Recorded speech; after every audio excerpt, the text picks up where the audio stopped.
Episode 71, Ignition. Darn it! Now you got me acting all sappy.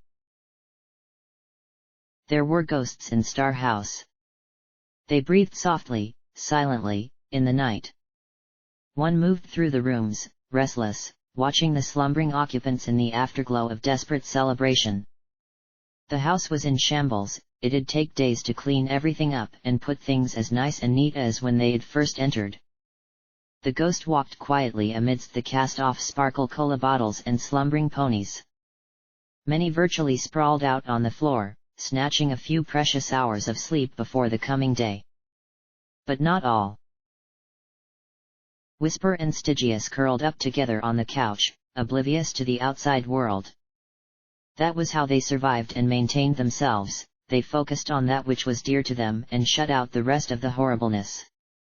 Like this, Whisper didn't need to inflict pain upon the world before it hurt her. There were the whispers, squeaks, giggles, and soft sighs of intimate cuddles. The ghost moved on. Time waited for no pony. Not even ghosts. She walked past a sleeping filly, murmuring softly in her sleep from underneath the kitchen table. 8 caps per sparkle cola times 48 bottles. 16 boxes of sugar apple bombs. Carry the 2? Carefully, her head was raised, and an old pillow abandoned on the floor was slid under her head. The yellow filly gave a tiny smile. 5% discount. That was how she lived, by what the world owed her and what she owed the world. The door to the room occupied by P21 and Scotch tape was open. The pair slept side by side with P21 holding her safely in his hooves. They slept the sleep of the secure, the happy, the loved. The ghost couldn't help but smile as she looked down at the pair. They endured simply through being. Though hardship had battered both, they had weathered it, father and daughter alike, with caring and concern. He had given her security and affirmation. She had given him hope. Next door, in Rampage's old room, little Pip's friends rested. Calamity snored blissfully next to a Velvet who seemed to have adapted to it. Ditsy's family had refused to stay away where it was safe, arriving at the end of the party. Lionheart, Silver Bell, and the curious pink-eyed mouse lodged in the wagon, barely visible outside the window. What did ghouls do when the living slept? Did they walk among the sleeping like ghosts, enviously, hungrily, wistfully? Homage lay curled up, her back to Calamity, a pair of headphones covering her ears and plugged into the pip-buck she wore. Tears still lingered in the corners of her eyes as she slept, music a poor substitute for the warmth of the mare she loved. The ghost ascended. There were others outside who kept watch and would give warning when trouble came. Outside the upstairs door, barely muted giggles could be heard. Want to continue your research? Tenebra said from within.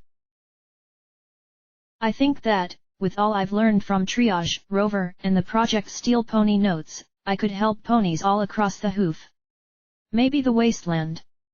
Cybernetics are a double-edged sword, but if we're careful, the potential for good is phenomenal. Glory said. If it grants Father vision again, Tenebra murmured, I suppose it is okay. Silence for a few seconds and a soft sigh. Do you think you could help my attacks? With some device? Maybe. I think so. I'd be glad to find out. You didn't have an attack our last time. Glory giggled again.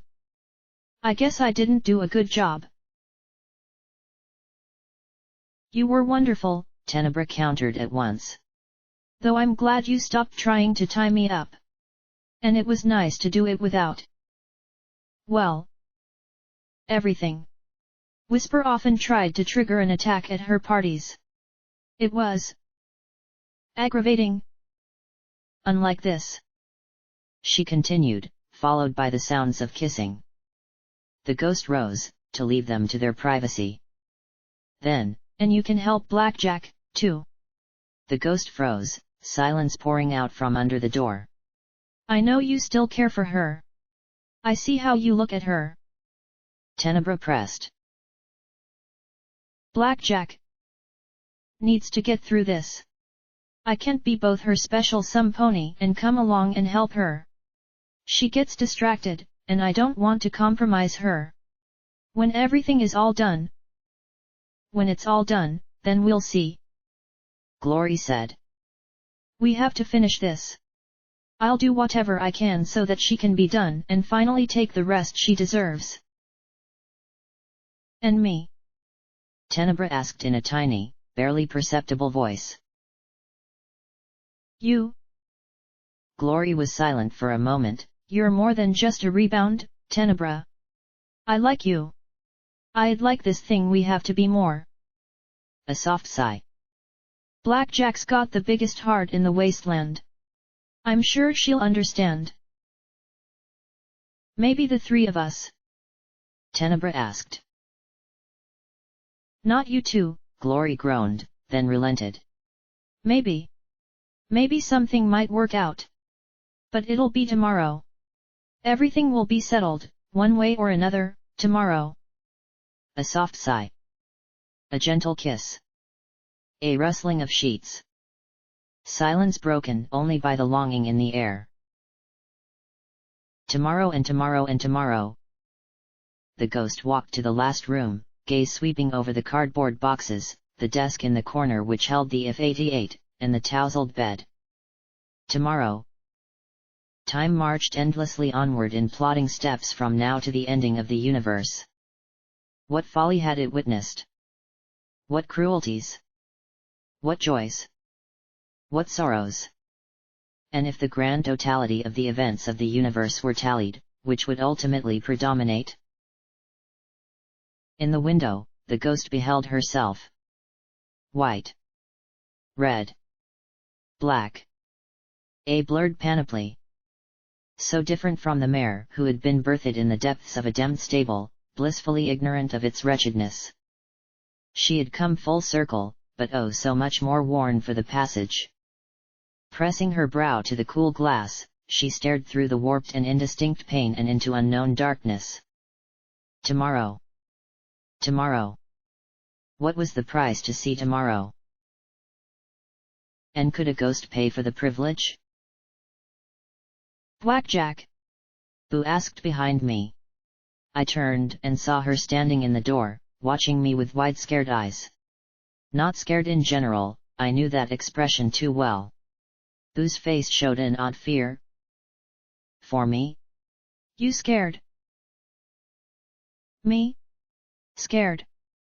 I said with a lazy grin I had practiced so well. No way, Boo. No. I lied as smoothly as I ever had before, but Boo trotted right up to me, put her hooves around me, and gave me a hug. It'll be fine, Boo, I assured her. She replied, holding me tightly. Nothing to worry about, I said, now feeling awkward. Easy peasy. She answered again. And once more I felt myself start to shake, and she murmured, Don't die, Blackjack. I'll try my best not to. I started to say when my voice cracked and I swallowed hard. I'm not going to. Again, that lump in my throat silenced me. Boo. Don't die first, Blackjack, she said as she pressed her face into my shoulder. The tremors increased as her words pierced me.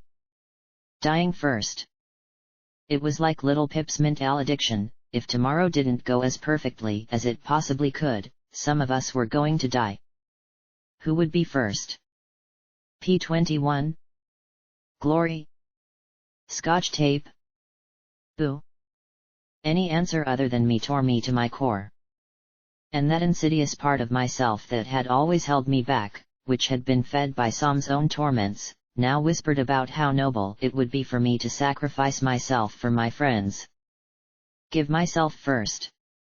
Make sure I died first. Then Then I wouldn't have to see who died next. Lakunai's sad smile filled my memory, and I hated her, envied her. Nobly sacrificing herself for others so that her race would have a chance, giving back all the memories that made up her being. How dare she go first? Why couldn't it have been me?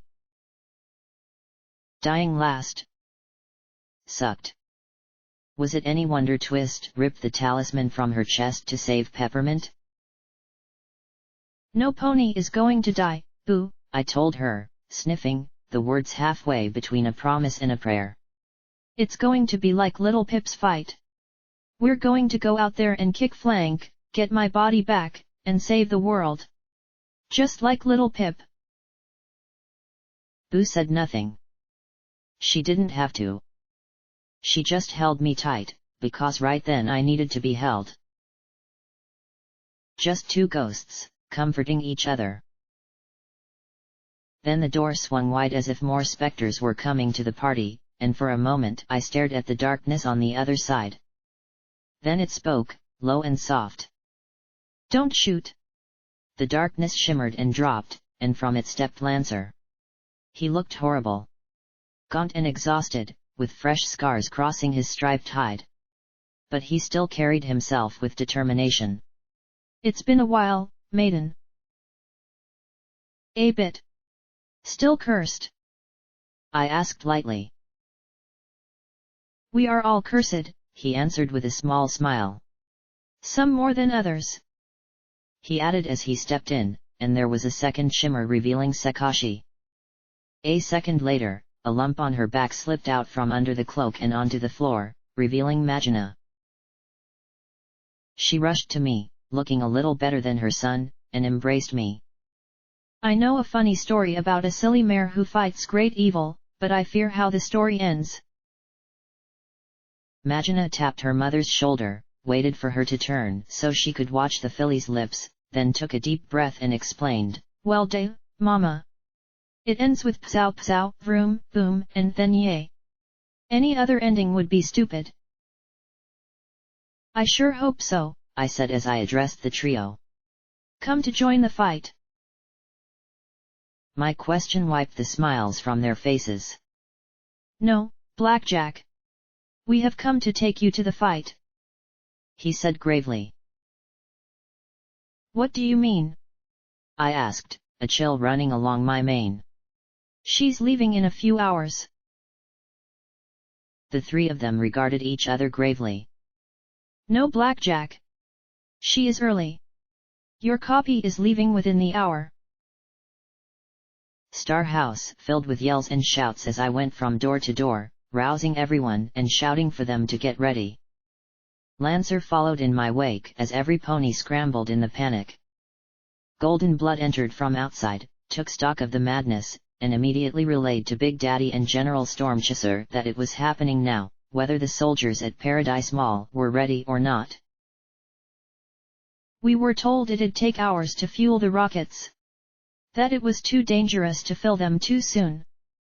I shouted as I checked the drum magazines to the shotgun. It is not a danger if you force the ghouls to fuel them at gunpoint and you are not concerned with a few rockets exploding, especially if you know you can move before your enemies, Lancer called after us. They lost 2 of the older rockets, but the rest are still functional. Father has been generous providing your copy with parts to restore them, and forcing the Propoly to repair them. Is the remnant still following him? I asked, turning to Scotch Tape as I saw the filly scrambling for some healing potions. Make sure they're all good. We don't want any that have been sucked dry by enervation. Right. Scotch Tape shouted back as she flicked through them one by one, discarding a few that were too pale to be any good. The remnant has been completely sidelined by the brood. Father has taken them out of the fight, moved our people back to the staging depot for our safety. The few at the launch center were forced to come. I doubt the majority know he is working with your copy, Lancer said as he followed in my wake. The staging depot that was being targeted by Stormchaser. Why didn't we have any warning? I snapped. Your Pegasi are good scouts, but the brood has cyber pony unicorns with wings. It's impossible for them to get close enough to see. Lancer said tersely. Got everything? Velvet Remedy asked Calamity. Let's see. Got my Barton. Got my guns. Got my ammo. He blinked and then looked around. My hat. Where's my hat? On your head, Calamity, Homage replied as she checked a Defender disintegration pistol. Oh, right, he replied, relaxing. I'm good. Do the Legate and Cognitum know this is Blackjack? P-21 asked as he fell in beside Lancer. Thankfully no, Sakashi said. I read their lips though my son's scope. They think this is a ploy by Big Daddy and his allies to seize power. That you are just a particularly skilled imposter and a patsy to them. They think you are attacking to kill them, and will attack soon. Does the Remnant know that the Legate is Star Kateri? I asked as we stepped outside. My statement didn't prompt shock from the three. You knew, didn't you? I asked Sakashi. The mayor balked. There is a story of a mayor whose husband was burned. When he healed, the black marks were as red as blood. She watched him warily but told her fears to none. Then, one night, as she did her duty as his mayor, she asked he remove the skull he wore, for love cannot thrive amidst the bones of the dead.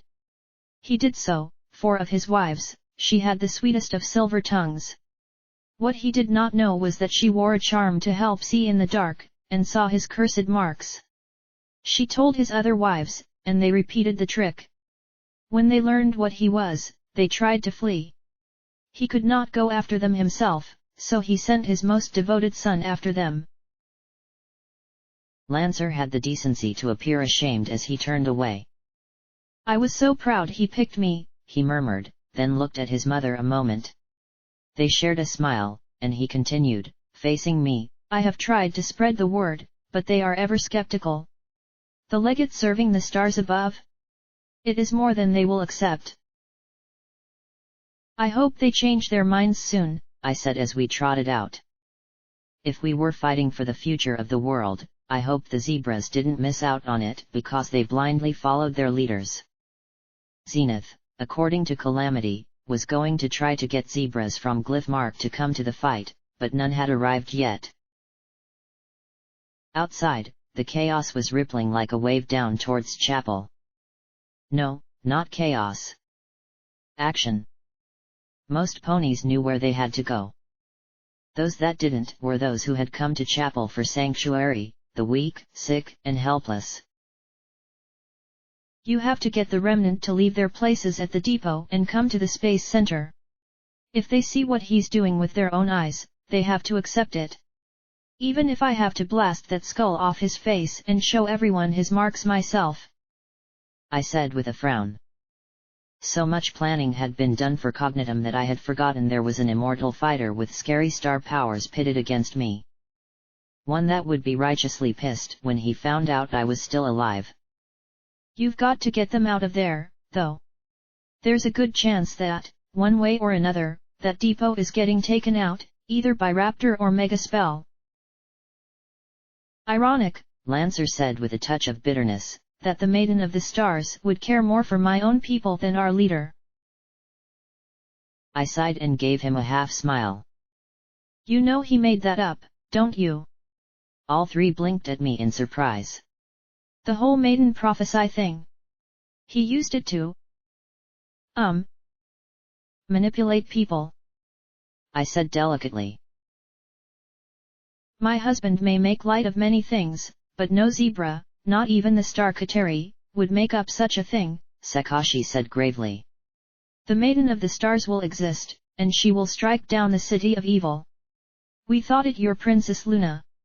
Perhaps she may still be. Prophecies may be manipulated, exploited. But they always matter. Even if they are made by a monster like my father, Lancer added. He started to turn away, but I touched his shoulder with a hoof and stopped him. You are a better person than you father, Lancer. You know that, right? Lancer blinked, then gave a weary smile. I know so, but it remains for me to prove it. I quickly trotted them to where Ditzy and Lionheart seemed to be having a heated debate over whether or not Ditzy should remain at Star House. After a brief discussion, I told them where I needed them to take Lancer and his family. Lionheart swore upon the soul of Princess Luna at thunderous volume that he could get them there safely. I didn't inform him of where that soul currently resided, but then, my ears were ringing. As they left, Golden Blood approached me. Of all the ponies in a rush, he appeared the most cool and collected. I had feared she might try this. Luna was always full of surprises, and she was sane. He lifted his pip-buck, checked it, then looked around. We were going to start operations in 2 hours. There's no way to get you to our forces at the mall and get them moving in time to prevent the launch. It takes time getting 300 mixed murderers, soldiers, volunteers, and draftees to act in concert, even if they're only moving 5 miles. We're going to have to improvise. He paused, and for one moment I saw a crack form in his cool facade. Blackjack? Are you? I silenced him with a hoof. I'm not sure about anything, Golden Blood, but I think you're going to be fine. Keep every pony alive, and try to save as many lives as you can. You want to make up for your crimes, this is your chance. He swallowed, and then his features smoothed over as if he hadn't been upset in the slightest. Of course. He looked over to where the Alicorn trios were teleporting ponies. Fortunately, Glory, Storm Chaser, and Velvet have worked out a plan B. It may save all our lives. Plan Bs are good, I answered. Listen, if everything goes bad, there's a secret weapon I want you to know about. I leaned in, whispered it into his ear, and was rewarded with something utterly beautiful, an expression of profound bafflement.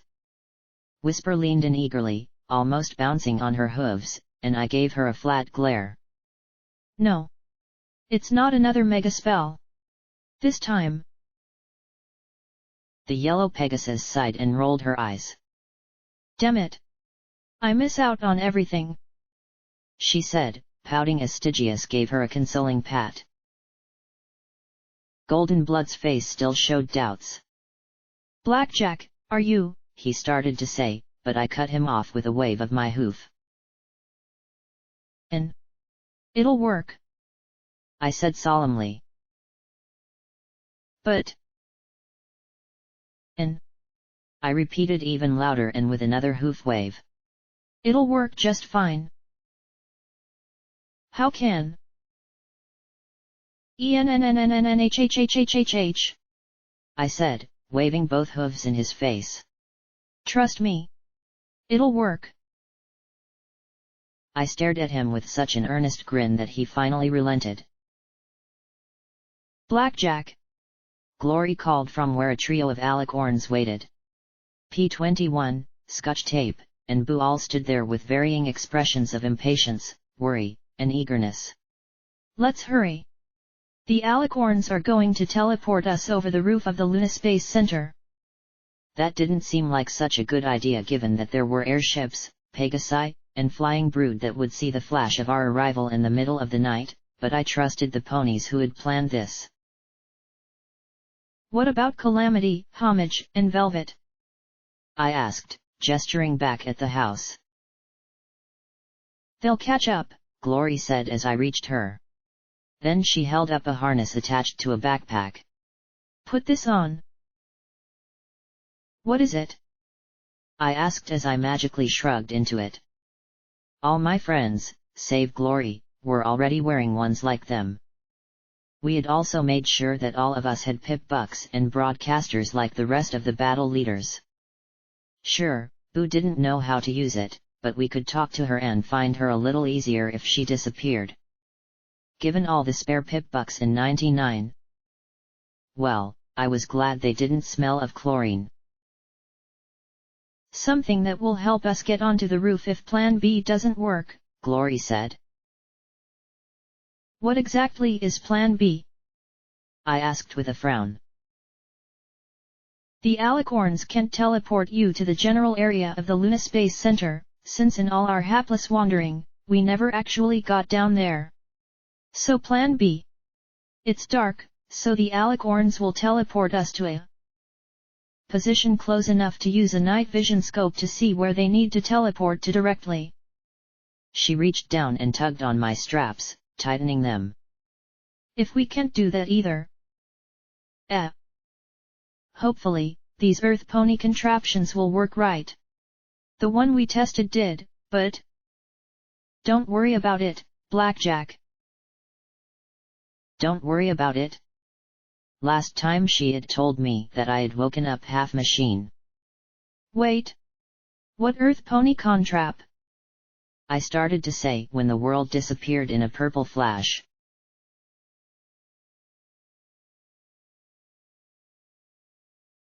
We were over the Luna Space Center. Way over. The entire hoof stretched out around me, a great concave bowl with the inky black of the reservoir and the Hoofington River behind us. I could see it all lit by the full moon.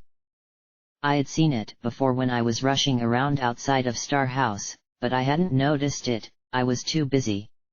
Not now. There was not a single cloud anywhere in the sky over Hoofington. The trio of alicorns suspended us easily in a telekinetic bubble as we hovered over a gigantic monolith of a building that had to be the Luna Space Center. It was shaped like a crescent, the points facing west, with sloped concrete walls. The area surrounded by the crescent was paved and filled with a complicated tangle of rail lines and turntables, pipes in shadowed trenches, pits, and scorch marks. Most prominent were the 6 sturdy concrete pads, a central one circled by 5 others, occupied by towers of metal, 4 floodlit and 2 dark. Every inch of the surrounding terrain was lit up by bonfires, flares, and spotlights, and in 3 places I saw the bulky outlines of double-barreled tanks. 2 Raptors, the Blizzard and Sirocco, circled in the sky out away from the building. Suddenly I had a deep appreciation of the cesspit that we were all going to be dunked in. Above, the skies were clear and dark, the stars shining down at me. The stars. I stared up at them with a sense of wonder. I had seen the sun and the moon, but peering out into that sea of blackness, I could only marvel at their beauty. They seemed to be greeting me. Zebras might think that stars were bad, and the Eater of Souls proved that some truly were, but I couldn't believe they all were. Not all of them. So many stars amidst so much blackness. I felt tears on my cheeks. P21 pressed a forehoof against one of mine, and I looked over at him, seeing a confident smile that made me forget that I was far above the world and snuffed out any fears of splatting before they could form. Then Boo took my other forehoof, and Scotch tape pulled herself along my body to a position across from me, joining her hooves with Boo and P21. Glory hovered beside me, and I broke my hold on Boo's hoof to make room for her. If only Rampage had been here. Okay. This wasn't so bad. Once the alicorns had a decent view of the roof, they'd teleport down. That was Plan B, right? Hard to tell given what defenses there might be, given how high we were. Well, we'd just have to move fast. Hopefully it wouldn't be too rough. Too bad there weren't any blue alicorns with... Wait. Where were the blues? There had to be some traveling with Velvet. Suddenly there were flashes far below, clouds of dust and smoke rising from them. Flares burst to light like harsh, artificial stars, and I saw the horde spilling from the edge of the light towards the space center. A veritable flood of tiny shapes I imagined as gangers, steel rangers, and any pony else with guns, barding, and a willingness to fight poured from the darkness. First hundreds and then thousands of attackers. I gaped in shock. Where had they all come from? If you armed every stallion, mare, and foal in the hoof, you still wouldn't have that many attackers streaking out in thick streams, firing wildly as they ran. From the silent night came the rumble of far-distant gunfire, then the faint crumps of explosions I realized I had seen over 10 seconds ago as the first sign of the battle. My blood ran cold. It was suicide. An undisciplined slaughter. As one, the airships and tanks opened up, followed by a deluge of bullets from the defending infantry that would rip the attackers to pieces. How could Big Daddy be so reckless and callous to the casualties of such a charge? Whole platoons of ponies were torn to pieces in their mad charge. Dust cast weird shadows across the open space, and the light danced wildly about as they raced along. And still they were coming, more and more, charging and charging and charging, and... Wait a minute. I scowled as I watched the endless charge. There was something wrong here. No pony would ever charge so recklessly forward, seeing the people ahead of them being blown to bits. And looking from above, there was a decided pattern to the rushing soldiers. I focused and saw a distinct bright blue raider charge through a hail of gunfire, disappear in an explosion, and collapse into a crater. 20 seconds later, the same blue raider appeared at the edge of the light, charged, and collapsed into the same crater. I gaped at the nearest alicorn.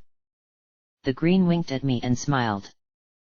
One of the blues was an Applewood special effects manager for the Ministry of Image. We actually planned on using this trick against Red Eye when he turned against us.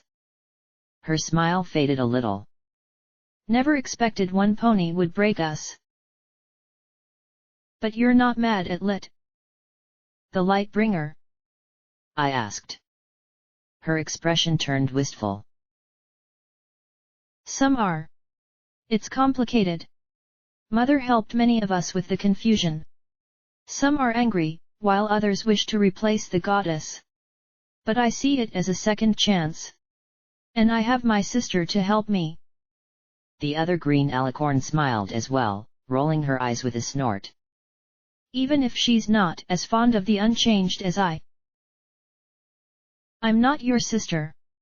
I was a 79-year-old granny looking to retire in a week. She grumbled. You're an intern who shouldn't have even been at Mary Pony that day. I was trying to score points with Gestalt for my MAS application. I didn't know it was going to turn me into this, big sis. She said with a teasing grin, earning a sour snort from the other green alicorn. Greens, the purple alicorn said with a little roll of her eyes. She received a simultaneous sticking out of tongues in return, followed by the older green glaring in annoyance at the younger, sheepishly grinning green. Fascinating as alicornosity was post-goddess, I tried to focus on the fight way below while trying to ignore the fact the ground was way below. While the air was thin and chilly, I didn't feel as if I was going to pass out. Definitely didn't want to stay up here for hours, though. So if those are all illusions, where are the real fighters? I asked. Suddenly, the ground at the edge of the concrete exploded in a half-dozen places, and sand dogs and earth pony reapers raced out. 2 actually emerged behind the brood lines, and they tore into their flanks with glee. In the gaps between illusions, invisibility spells were dropped, and the attackers fanned out in a swarm to hit the brood as they whirled to deal with the threat on both sides. The tanks disappeared behind cloaks of continuously exploding fireworks. If they were dazzling up here, I wondered how the tank crews fared. From higher up but further away, 2 raptors appeared as if by magic, the massed invisibility spells on them torn away by the power of outgoing disintegration cannon fire. If we got through this, I intended to send a bottle of wild Pegasus to every alicorn I could. Without their magic, we simply couldn't have done this. Okay. Take us in, I said. Cognitum wouldn't wait long before launching with a full-on attack going on.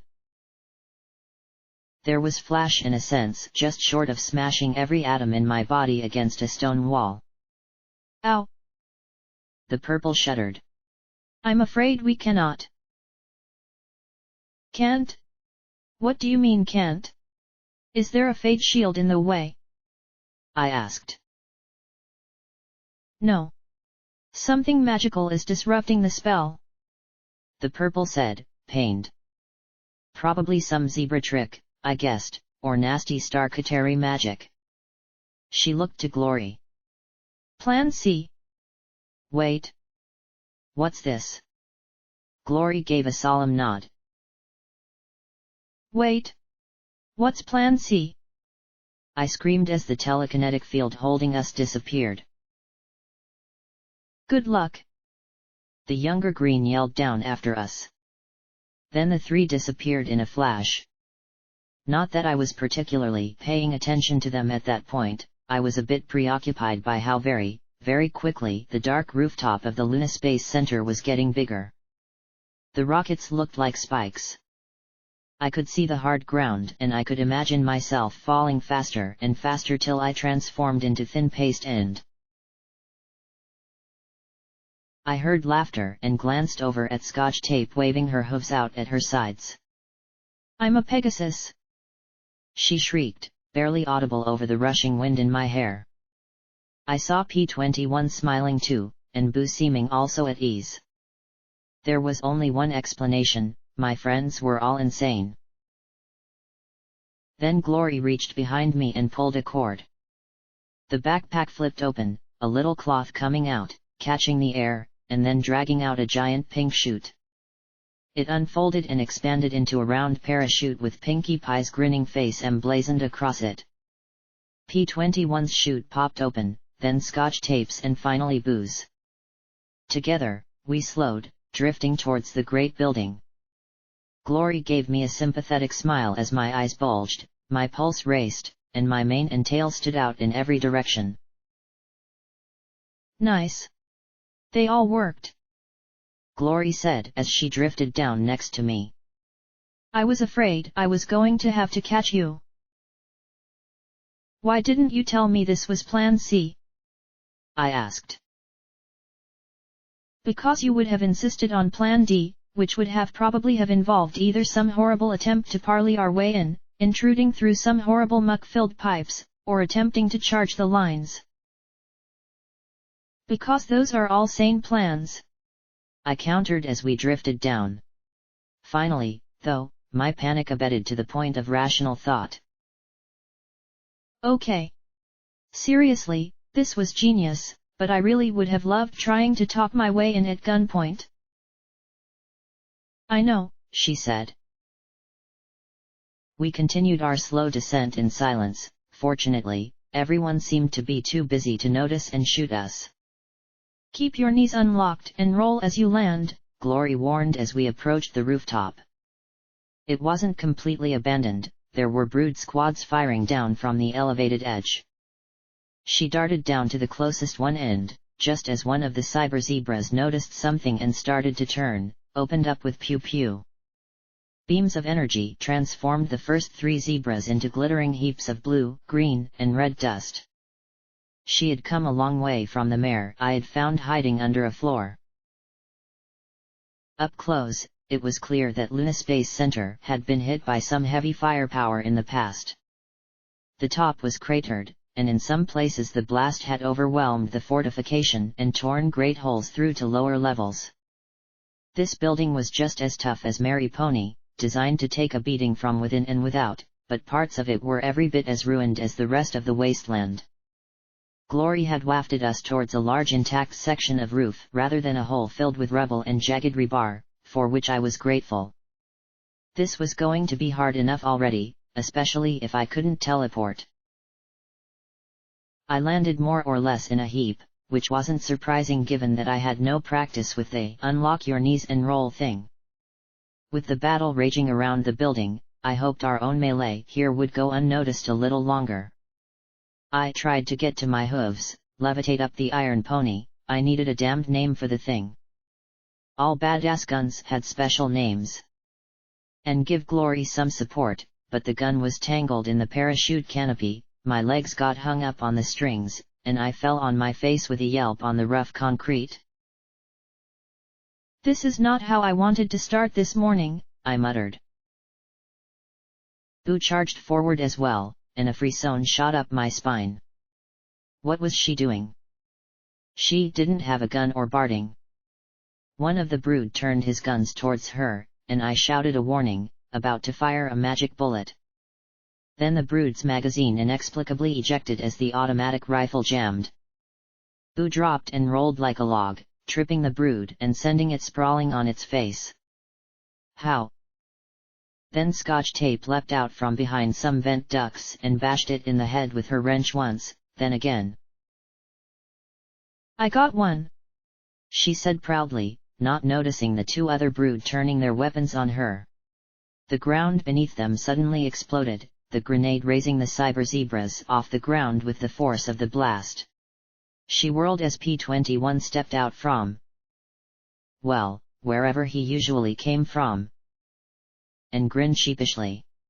"Oopsie. Tally up when the fighting's done. That one's getting up again," he told her with a slightly tense smile.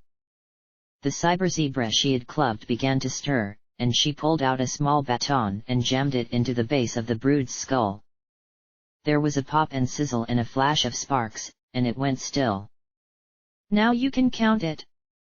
Soon, the remaining brood in this area of the roof were eliminated by Glory's beam gun, Scotch's little shock prod, Boo's utterly baffling little kicks and trips, and 2 more judicious grenades.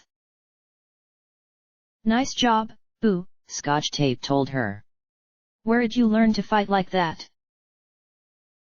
"Not fightin'. Playin'. Discord showed me how." Little statements like that got the oddest looks, but now wasn't the time for elaboration. Glory trotted up to where I was still tangled up in the lines. She looked down at me with a patient, almost maternal smile. "Blackjack. I broke up with you, remember? Stop trying to tempt me." I grinned up at her. "Hey. I'm nothing if not persistent." She sighed, glancing over at P-21. He wore a composed mask that barely hid his annoyance. She shook her head. "Talk to me about that tomorrow, Blackjack. Let's just get through today." "You bet," I said, certain that with enough time I'd work something out. Maybe. Visitation? P-21 during the weekdays and Glory on the weekends? I could teleport from Star House to the Citadel or Skyport. If that wasn't reason to live, I couldn't think of one better. And if we couldn't work it out, it wouldn't be for lack of trying. Tomorrow. Now? Untangle me. Soon as I was free, we all moved to the inner edge of the roof, looking down at the launch area embraced by the building. I didn't know much about rocket stuff, but it seemed like a clever place to launch from. The high, thick building was a formidable defense against anything smaller than a balefire bomb or megaspell. Even a Raptor would have to get almost directly above the space center to make an effective attack on the launch pads.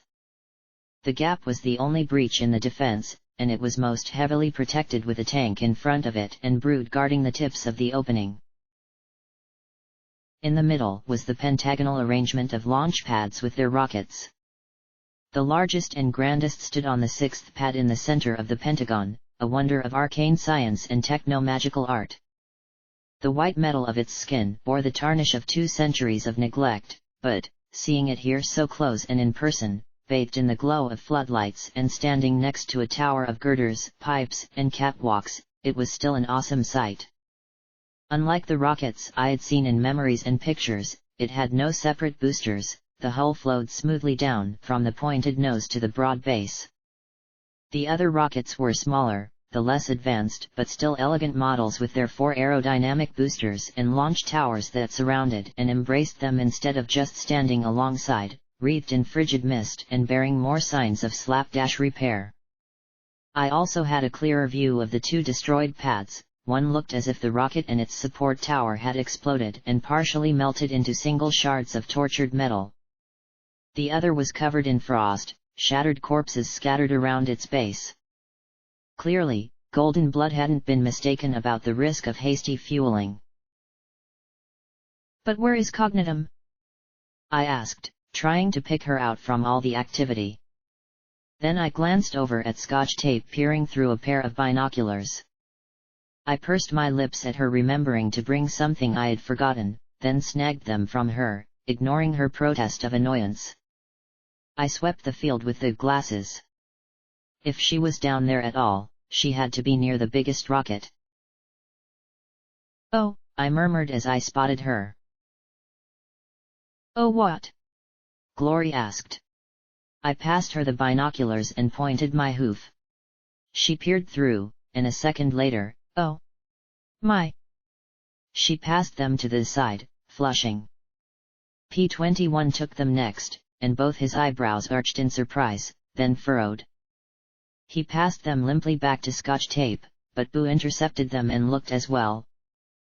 At the wrong place, but still, she was trying.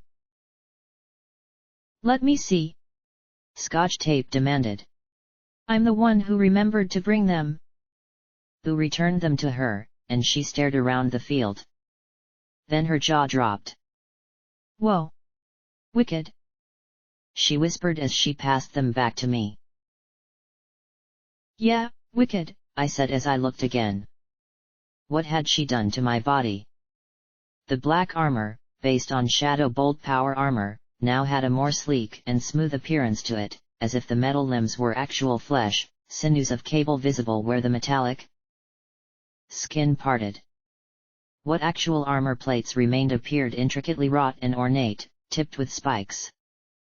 The black metal now had a faint purplish coloration to it, and there was no attempt to maintain my old cutie mark engraving or that of the Crusaders' filly or security.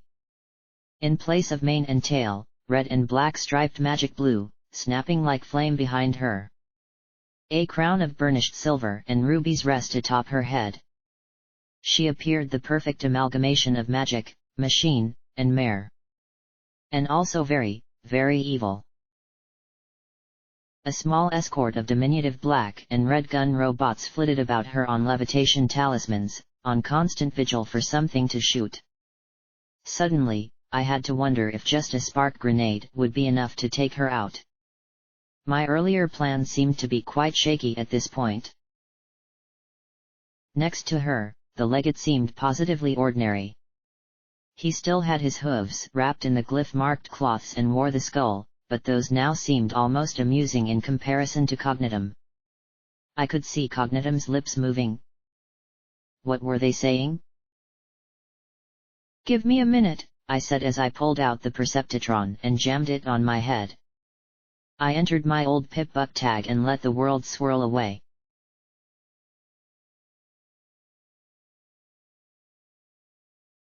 Not only did she appear different, but she felt odd. This was my old body, and yet not. I could feel the strange, smooth metal limbs far more intimately than I had the old ones, which had been more like phantom limbs. There was a pulse, but it was a pulse of energy. Everything felt tight and oversensitive.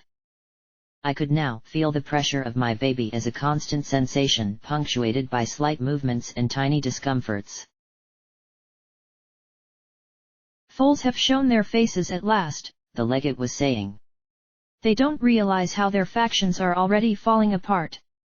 The Steel Rangers in Stable 99 are now reinforcing your Harbingers, as are certain Reapers and gangs. Their attack is a desperate gamble." She stared down at the smaller zebra stallion. "When you return, the hoof, then all the wasteland, will kneel to you. Be that as it may, we should have gotten word from Steel Rain by now. I dislike that I have so little direct control at this point. Before, when I wanted to act, I simply did. Now, I must give orders. It is frightfully limiting." Cognitum said in a voice that sounded odd. She sat and stroked a metal hoof idly over her belly. "I do not like it, but if this is how I must rule again, so be it. Are you still determined to keep those lumps of tissue inside you? The legate asked, lip curling. Do not bring that up again. You serve me, remember? She snapped. These babies. My babies. I did not get to have one before. My children will love me. I will raise them, and in time, all of Equestria will be theirs. All the world. I wished I could see his face behind that skull. Well, good luck with that, he said dryly. You should depart soon. Before the raptors get close enough to target the rockets. I will leave when I am good and ready. Do not presume to tell me otherwise. Cognitum snapped, turning to regard the rockets. I will go to the moon once more, alter the trajectory, and the core shall be reborn. Greater than any ever imagined. She proclaimed. My harbingers will put down these rebellious subjects and your puppets. She purred softly. I look forward to seeing their faces when I catch this fraud they're calling Blackjack and tear her to pieces before their eyes. Of course, O goddess of Equestria, he said with a bow of his head. And then I shall be rewarded. He said with a chuckle. We shall all get precisely what we deserve. Oh yes, she replied, smiling beatifically at him. She turned and flew easily up to the open hatch at the top of the rocket, her drones following, where a harbinger awaited in combat armor. As soon as we go, kill him. Then direct my people to stamp out the brood and remnant for good. Hoarfrost and Afterburner have their instructions to assist in the elimination. I'll not have him in place with his minions. The harbinger saluted and trotted back down the steps. She hissed in annoyance. What is Steel Rain up to? He should have checked in on these disturbances in the core hours ago. She stepped into a small chamber with a dozen reclining seats spaced around the edges, 2 rings of 6 each. In the center of the room, 2 seats surrounded by controls and screens stood by a narrow spiral staircase leading down. Instead of pilots, a cobbled-together assembly of computer hardware was strapped and taped into them with wires running into gaping access panels on the consoles. A battered ghoul unicorn in a torn and faded flight suit worked frantically on the jury-rigged system, unscrewing another access panel as I watched. Are the flight controls ready? Soon. Soon. 15, 20 minutes tops. But is very risky. These computers ran flight simulations, not actual rockets. He rasped. No surprise that Cognitum would trust a machine pilot over a pony. Well, they'd better work. If they don't, I'll teleport to safety, and then I'll come down here and squish the rest of you into undead jam, do you understand? Cognitum asked him sharply, the hovering gun pods all orienting on him. Yes. Yes. They'll work. They'll work. The ghoul squawked, going back to furiously wiring the machines. Once they're active, we can signal control room to start launch. Good. If I have to launch these things manually, I'll start them with you. She replied dismissively as the ghoul worked his mouth silently, clearly trying to work out the threat. She took a seat, sitting back and rubbing her shiny black tummy. I'll save the world for you, my babies. For all my subjects. For everyone. Then she caught the ghoul staring at her. Work. She snapped furiously.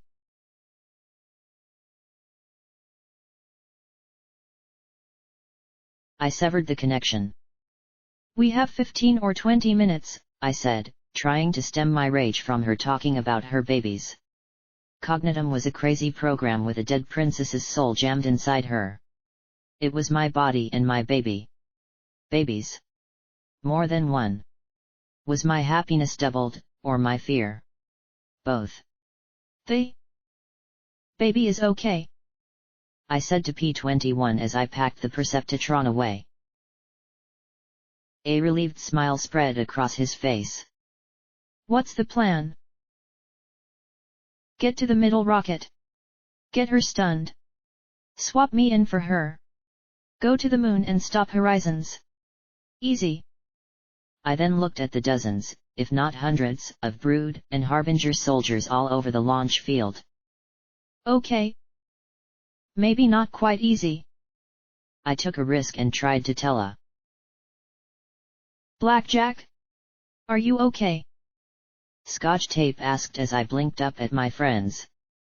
Small wonder the purple alicorn hadn't been able to teleport down here. No. Just. Teleporting is out. I glanced at Glory and P21. Any ideas?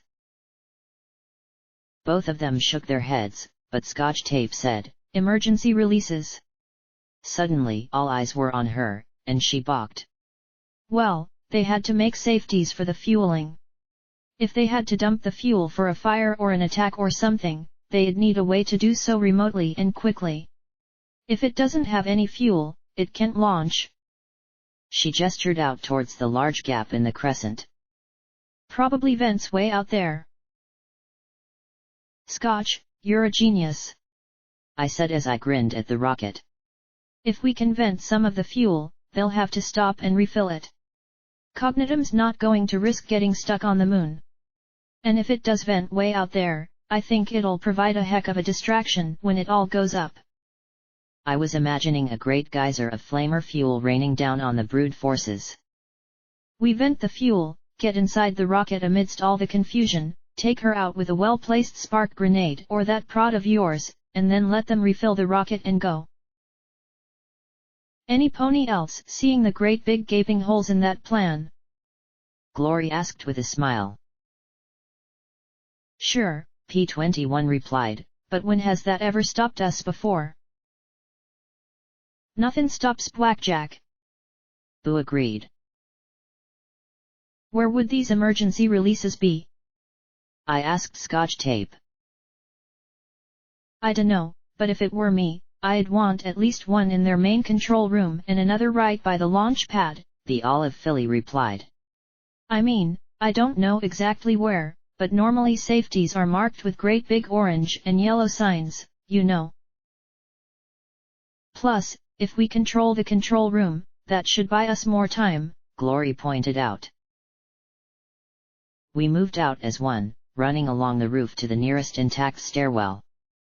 P21 made short work of the lock, and we scampered down. Keep an eye out for generators and guards, I said quietly. They're going to need power to run these systems. The more noise, the better the odds are that's where we need to be. Unfortunately, this was an absolutely gargantuan building.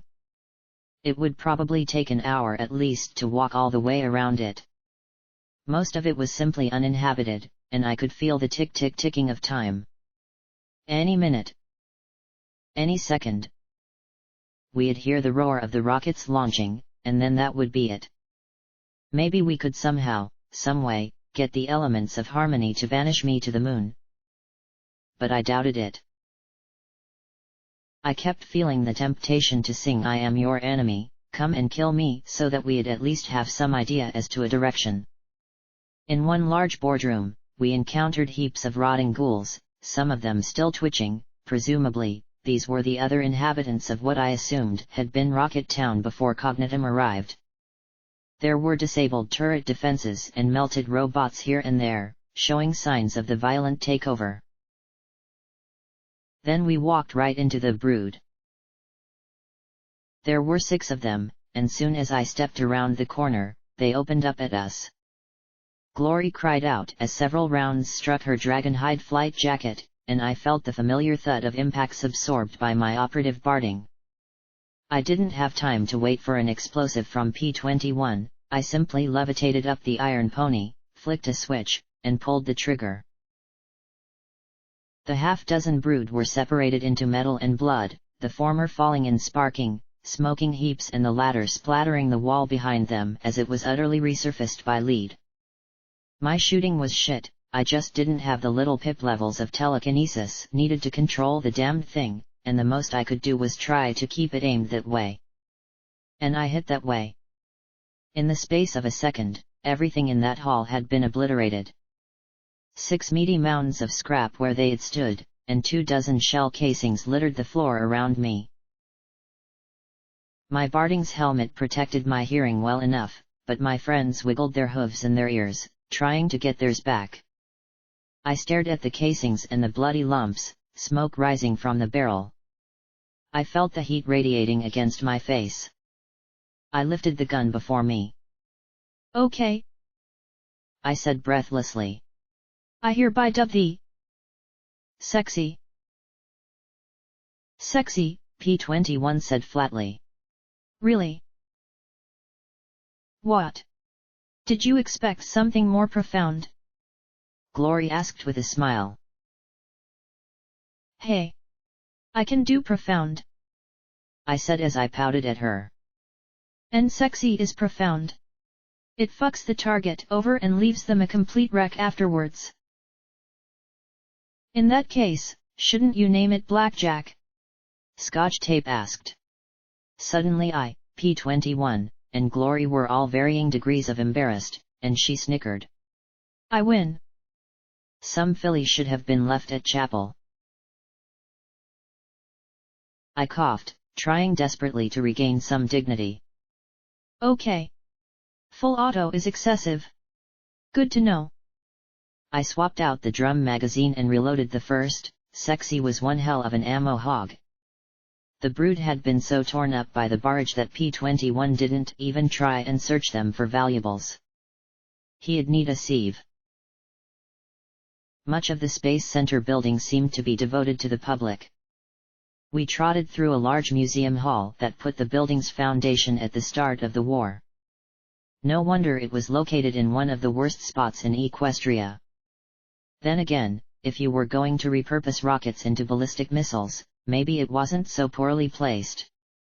I ran past pictures of ponies testing model rockets on a field, then larger liquid fuel rockets using alcohol and oxygen. Then rockets 2 or 3 times the height of a pony. Another hall seemed to be dedicated to rockets themselves rather than just the history of them, but it was mostly empty. Only models had been left behind, and a huge hole in the ceiling suggested that some of the rockets on the field had once occupied this hall. I felt a rising surge of panic in my throat. There should have been some kind of massive sign that read "Control Room." Or maybe a map with a convenient "You are here" label. I was going to fail simply because I was lost. "Boo!" I whirled on the white mare. "Which way do you think we should go?" She blinked her pale eyes in bafflement. "Blackjack?" P21 asked, just as perplexed. "Just trust me on this," I told him as I stared into her eyes. "Just pick which way." She rubbed her chin and started counting. "Eeny, miny, miny, mo, catch a pony by its..." "That way," she said abruptly, pointing down a side hall that read "Planetarium." "Blackjack? Are you sure?" Glory asked. "Shh! Don't doubt the boo," I warned as I turned and raced in the direction she had pointed. I burst through the double doors into a familiarly round room dominated by a complex projector in the middle.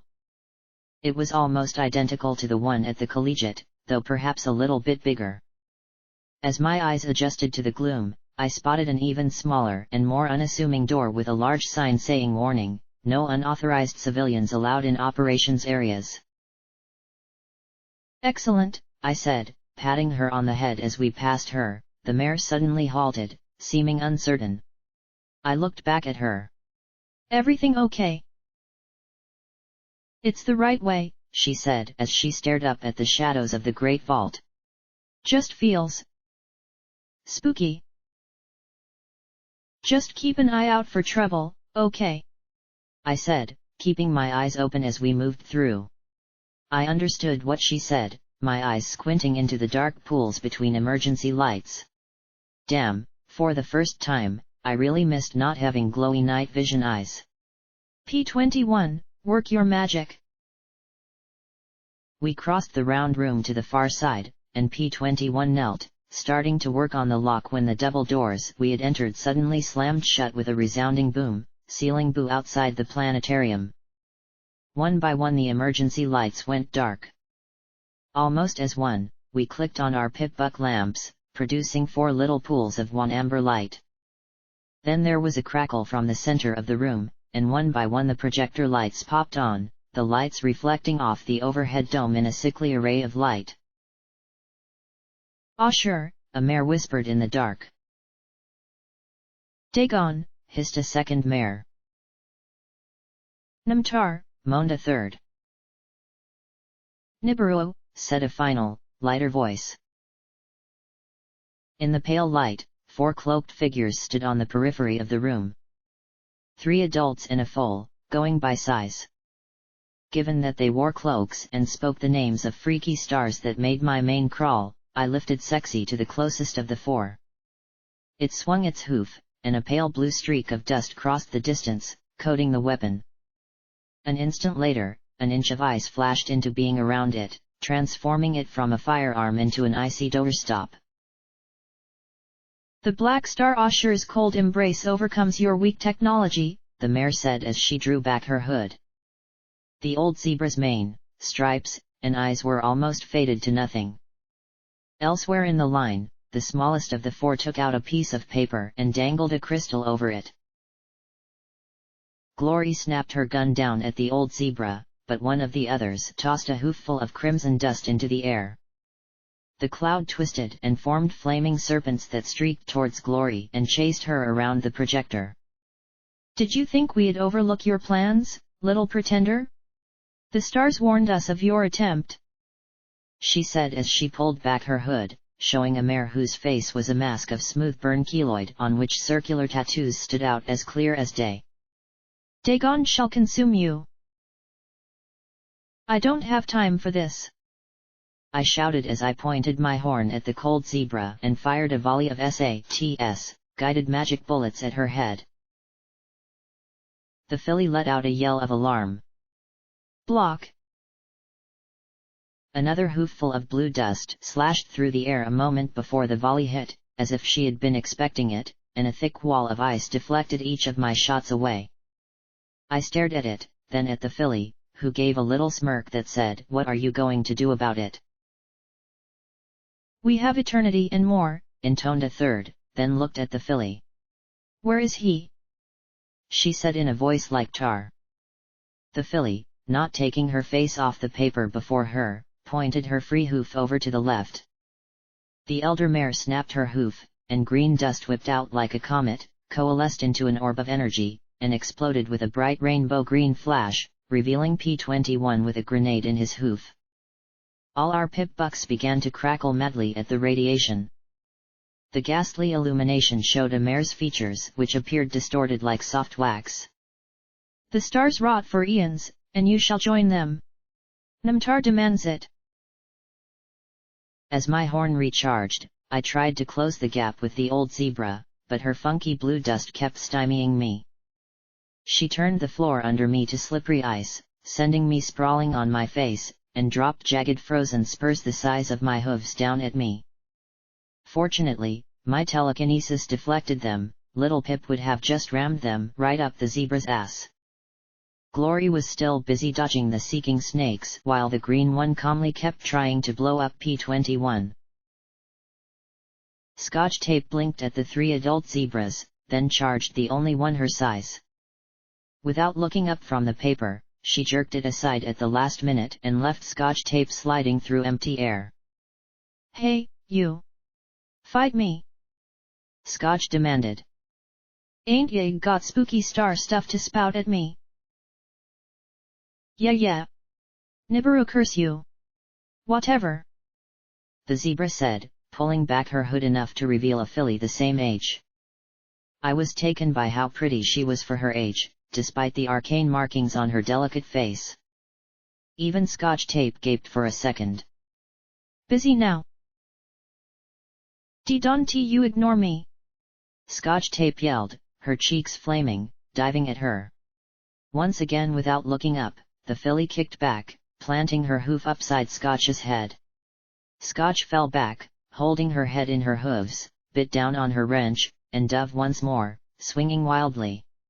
The little zebra thrust out her rear legs and braced herself against Scotch's head, holding the olive filly at bay as her mouth swung and her forehooves thrashed the air. "Gonna beat you. Told you. Busy now," she said as she looked at the old zebra. "Atropos, the signs don't make any sense. This may not be the maiden, but Nibiru is going nuts here. I don't know who she is, but she's not a no pony." She shoved Scotch tape away, her cloak flipping up around her shoulders. "And this one isn't helping," she snapped as she kept scrying the paper. "And stop staring at my butt. Focus on the later, not the now, Pythia," the old zebra rasped. "Finally. We will be ascendant after 10,000 years." The scarred mare laughed as she tossed more incendiary powder up after Glory. With the flames seeking glory under their own enchantments, the burned zebra was free to dance away from any of Pew Pew's beams that happened to get near her. "We shall rule this world as is our right." The exploding green dust kept P-21 moving around the perimeter of the room. If he got much closer to us, he could have risked us being caught in the baleful green explosions.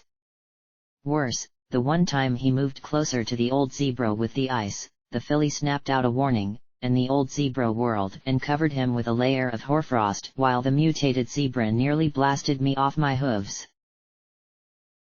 "Kill them," she said as she flung another hoofful of green dust. "I'll feel better when the Maiden of the Stars is gone forever."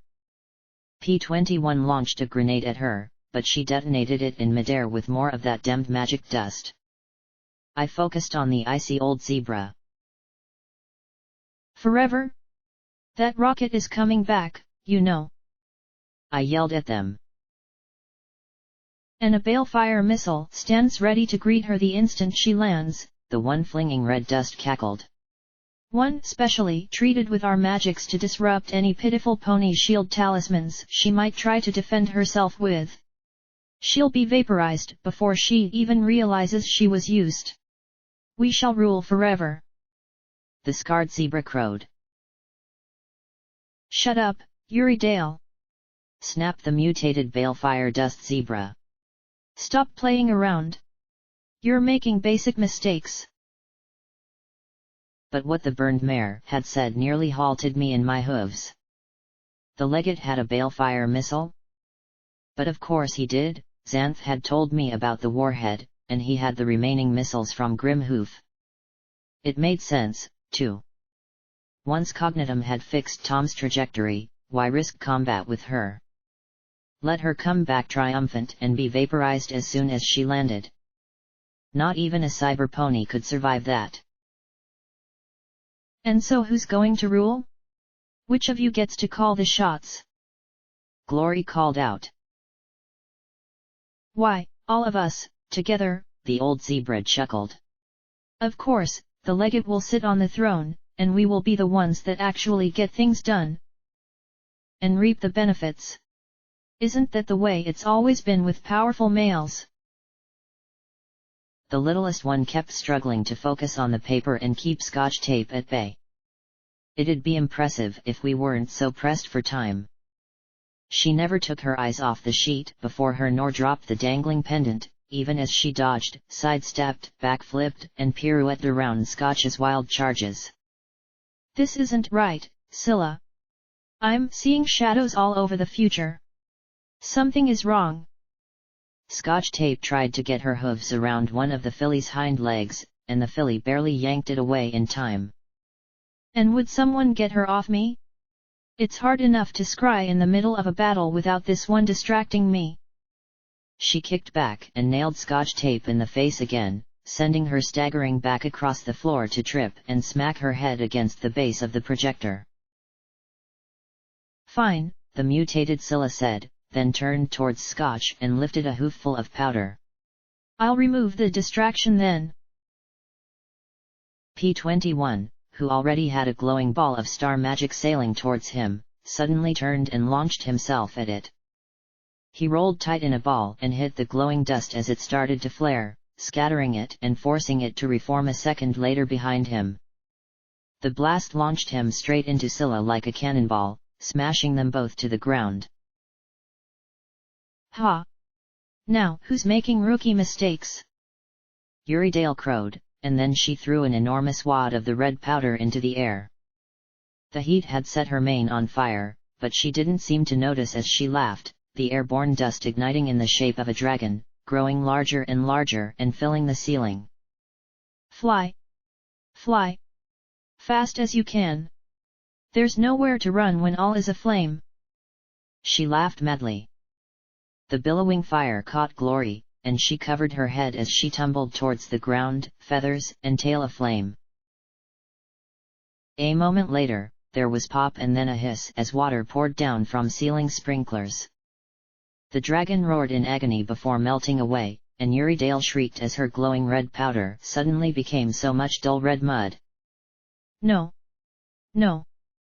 She cried as Glory rose to her hooves, beam gun clenched in her jaws. The zebra flung globs of the soaked powder at Glory as she approached. Dagon! Dagon, burn her! Burn them all! She teared up as she stared at the red goop running down her hooves. Dagon, why have you forsaken me? Glory gave the burned Marashooty look, and I wondered if this was going to be it. Was she going to become an executioner? Eurydice pouted, scooping up balls of red muck and watching them dribble away. She sat in a red puddle. Go away! Dagon will burn and consume you. He shall burn all the world to ash for daring his raw. Glory's grey feathers were blackened and bent, her mane scorched, and her face distinctly ready to dust the zebra. Then she lunged and smashed her hooves against Eurydice's head twice. Shut up! She snapped. Atropos! The filly wailed. I can't see anything but shadows now. The stars won't show me anything. The old mare said something in a voice that chilled me to my bones, and blue light struck the floor, a ring of frost flashing out from her. It ran up the walls and across the ceiling, covering everything in ice. My friends and I were glued to the floor. Enough, she growled. This is over. Overhead, 4 long spears of ice started to form. I can tell you why you can't see the future, I said simply. Doubtful, she said grimly. The legate is going to resurrect the Eater of Souls, I informed her. There's nothing quite so funny as seeing an old person surprised. Let me guess. The Starkateri were going to rule the world, right? Brood. Core. Making pony and zebra alike bend their hooves to you. Goddesses, it was Cognitum's routine, just to a different audience. He's not. He's going to resurrect the Eater of Souls, and everything is going to be die. You. Me. But not him. He can't die, right? Atropos scowled thoughtfully, those lances of ice growing longer and longer. You know nothing of what you speak. The ritual to do so would require hundreds of my tribe. We are all that remain, we 5. We could never call down a star, nor would we be foolish enough to try a second time. You don't have to, I countered. The Eater of Souls got a pony to bind a star to the stone that Cognitum is sending straight to the core. Again, that satisfying expression of shock. Though it wasn't as funny the second time around. Atropos. The small one said, I'm seeing a gap in the shadows. But I don't know why. She stared at me. Who are you? Hush, Pythia, she growled, regarding me. At least the icy spears had stopped growing. My people have never loved the Eater of Souls.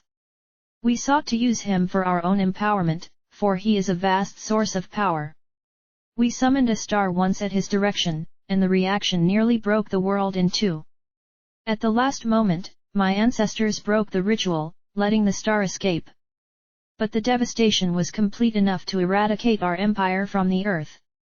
We are born with this brand as a reminder of that folly. She gestured at the orbital markings on her face.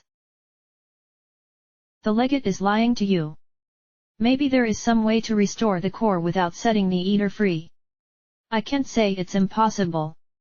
But I can tell you that he's not interested in anyone ruling anything. I pointed at the filly. She can see the future, right? Well, can she see a future, any future, where all of you get exactly what he promised? Now that all eyes were on her, the filly stammered, There are shadows. Always shadows. Just because I haven't seen it doesn't mean it's not there. Maybe. She faltered.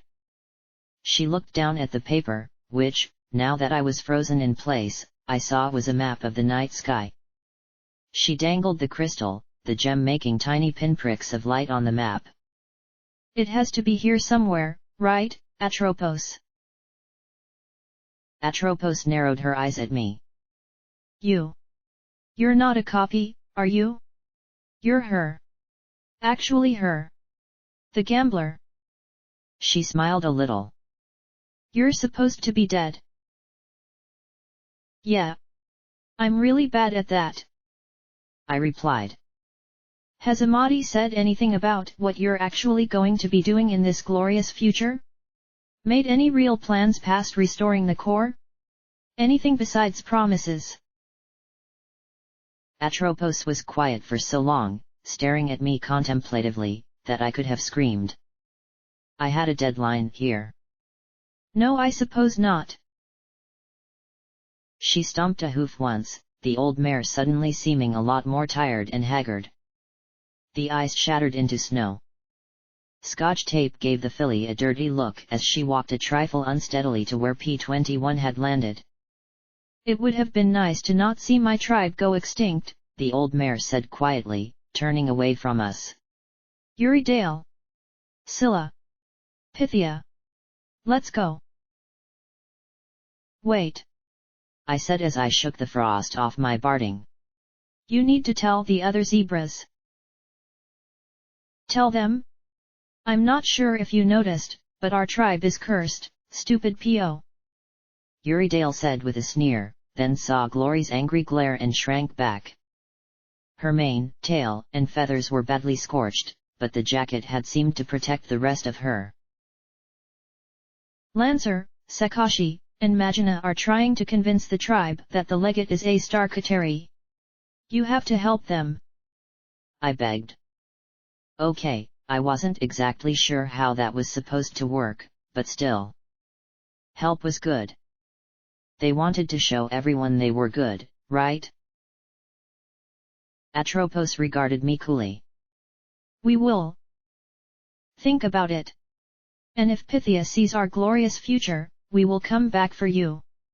But for now, we shall withdraw and consult the stars. One thing, P-21 asked as he pulled himself to his hooves, with a pained expression. Why does the Eater of Souls draw in pony souls but not eat them? That's never made sense to me. Atropos regarded him with surprise, and I had to admit that I did too. After all, as long as we weren't dealing with slavers or the like, P-21 never really seemed interested in who we were fighting or why. The Eater eats the souls of stars. It collects the souls of lesser beings to sing its praises for all of eternity. And when the Eater has consumed all the light that remains, the souls of all life will exist for nothing but aggrandizement of its own ego. Naturally, any sane. And here she eyed the scarred and charred Euridale, who was intently poking a ball of mud and whispering loudly, Dagon will burn you, with every jab, and heaved a sigh. And many not-so-sane zebras, Starkateri or not, know such a fate is punishment without end. Right, I said. Well, if you want to avoid that, try and help us. We need everyone. Even you. The comment seemed to give the old zebra pause. Interesting. You are unsettling. I see why he fears you so. As I said, we shall consider it. She turned and led the other three towards the exit. Wait. The filly ran up to us holding scraps of paper with some numbers scribbled on them. Here. The brood guard patrols. Just take cover at these times and they should miss you. She gave a little smile and ran after the others. Wait for me. I've never been so humiliated, Scotch Tape groaned, rubbing one of the many black and blue hoof marks that now covered her face. She spent the entire time staring at that map, and I didn't lay a hoof on her. She stared in the direction that the filly had gone. Especially not her rear, I added with a smirk. Scotch Tape glowered at me as she replied in icy tones, yes. Especially not that. She stared at the door. Enemies aren't allowed to be cute like that. Zebras are just like that sometimes, I said, trying not to think of Lancer atop me. I tried my broadcaster but got only static. Apparently, magical jamming wasn't the only source of interference here, though. I trotted to the entrance and kicked the doors open, looking for Boo. Nothing. I spotted her pip buck tag on the other side of the room and frowned, trotting to the small access door. Boo appeared in the doorway as soon as I had gotten it open. She rushed forward, hugging me tightly. I'm sorry. I should've known something bad was there. It's okay, I said as I patted her mane. How'd you get over on this side though? I asked with a frown. Oh. Well, doors was locked, so I found the right way. She beamed up at me. Ready taco?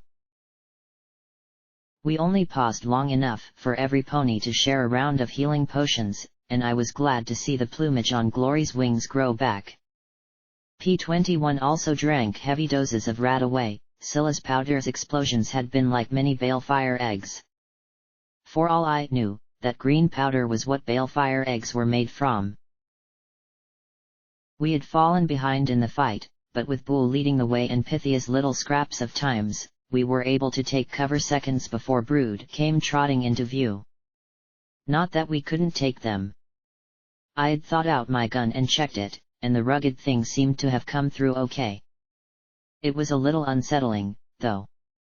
Every time the moment came close, we'd take cover with no sign of the Brood.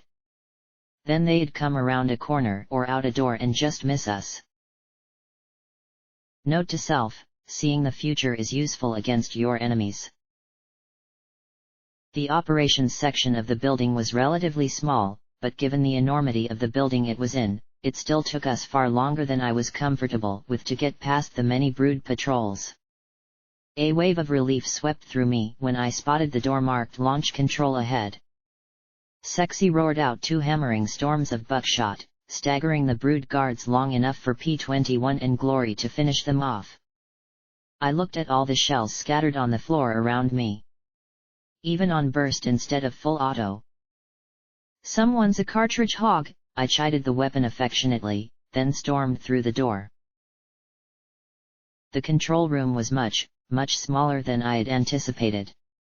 I had expected a cavernous space with tiers of hundreds of terminals and maybe a massive holographic display floating in the middle.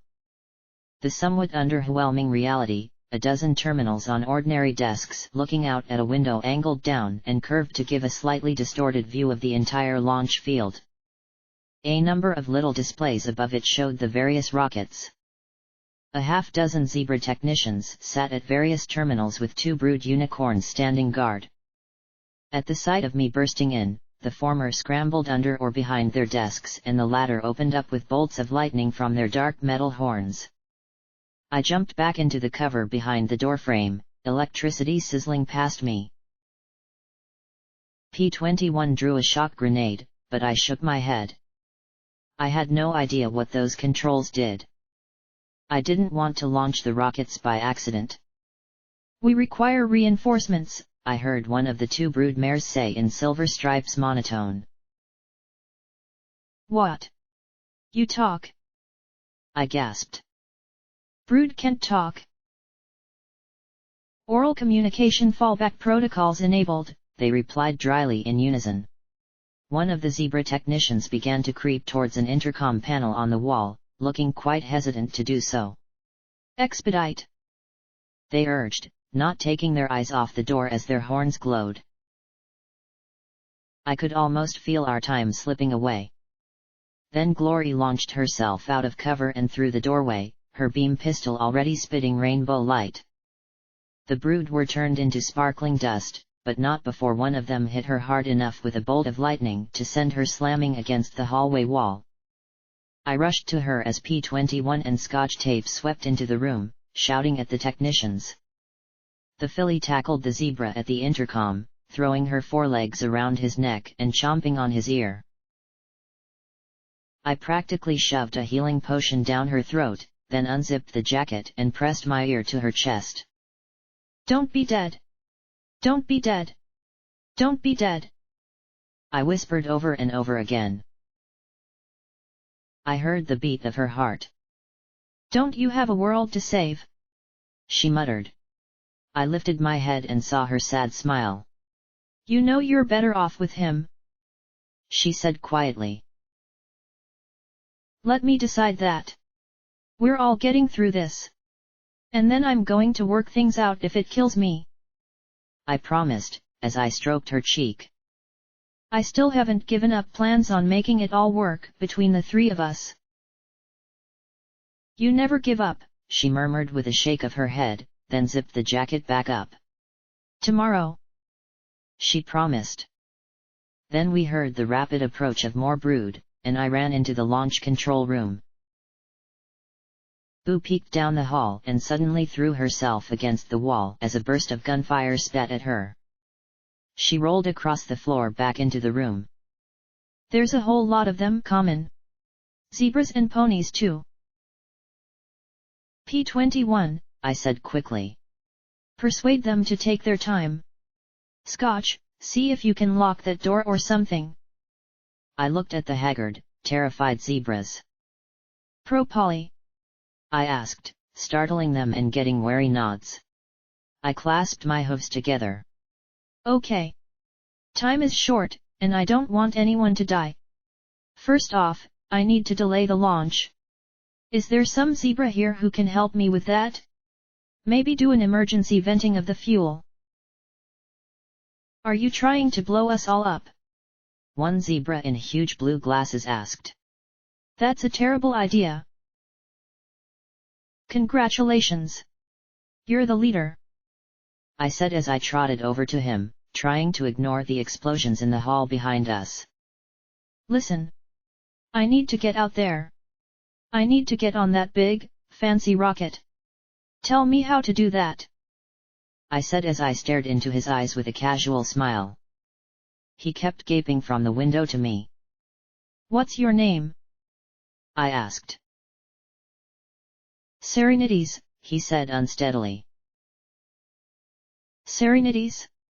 I'm Blackjack," I said as I politely patted his shoulder. "I've told you what I need. You tell me how you can help me make it happen. Can you just delay the launch here? Wait till I've got everything taken care of and then send me off." When he didn't answer, I pointed my gun at the terminals. "If not, I'll have to see if just breaking things works, or try that emergency fuel dump idea." He swallowed and adjusted his glasses. "Please don't. This facility, it's a miracle it's held up as well as it has. If it wasn't for the ghouls that used to live here, planning to escape to the moon or some such, I doubt it would have at all. Still, it's in rough shape. Most of these rockets are barely restored literal museum pieces. I doubt half of them will make it to the moon even if they launch successfully. If you start venting the fuel and oxidizer, there's a good chance the systems to channel it safely away won't work. The loading systems are probably leaking some as we speak, but so many of the sensors aren't working that I can't even be sure of that." He ran his hooves through his bristly, erect mane, then waved over his head. "I tried to explain to them that this was reckless, but they wouldn't listen to me. Rocketry is supposed to be a calm, focused, deliberate use of technology. Not slapping things together, filling them with explosives, and just hoping they'll work. I gave a minimalist shrug. Then help me out here. How can I slow things down? I spotted Glory examining a nearby terminal. We can keep the other 3 rockets from launching, he said, pointing at clocks which were frozen at 1 minute. Even if they overrode our control and manually got the launch towers down, they don't have the time or the training to fire the boosters locally without destroying the rocket. But there's nothing we can do about the one in the center. That's an SA-1, the only one ever built before Equestria's space program lost funding for any new ships. It uses the finest MTRPG engines ever designed, with a Tau of. I am a technological moron, Serenities, I said as I smiled at him. Just tell me how to stop it from launching. His mouth worked silently a moment as if trying to figure out how much to dumb this information down. Really? Finally, he said. Sorry. You can't. The erector has already been locally disengaged, and the launch tower isn't sturdy enough to be a problem for the rocket even if it stays in place. It's mostly just to make cargo and passenger transfer easier. The SA-1 can launch and land pretty much anywhere with flat ground it won't sink into. That was not what I wanted to hear right now. The doors shut, and there was a thump against them. P-21 stepped back, bobby pin in his mouth, from the door. Okay, Scotch tape said. Daddy locked it, and I think I got it jammed. It still won't take them long to get in, though. For all I know, they can chew through it.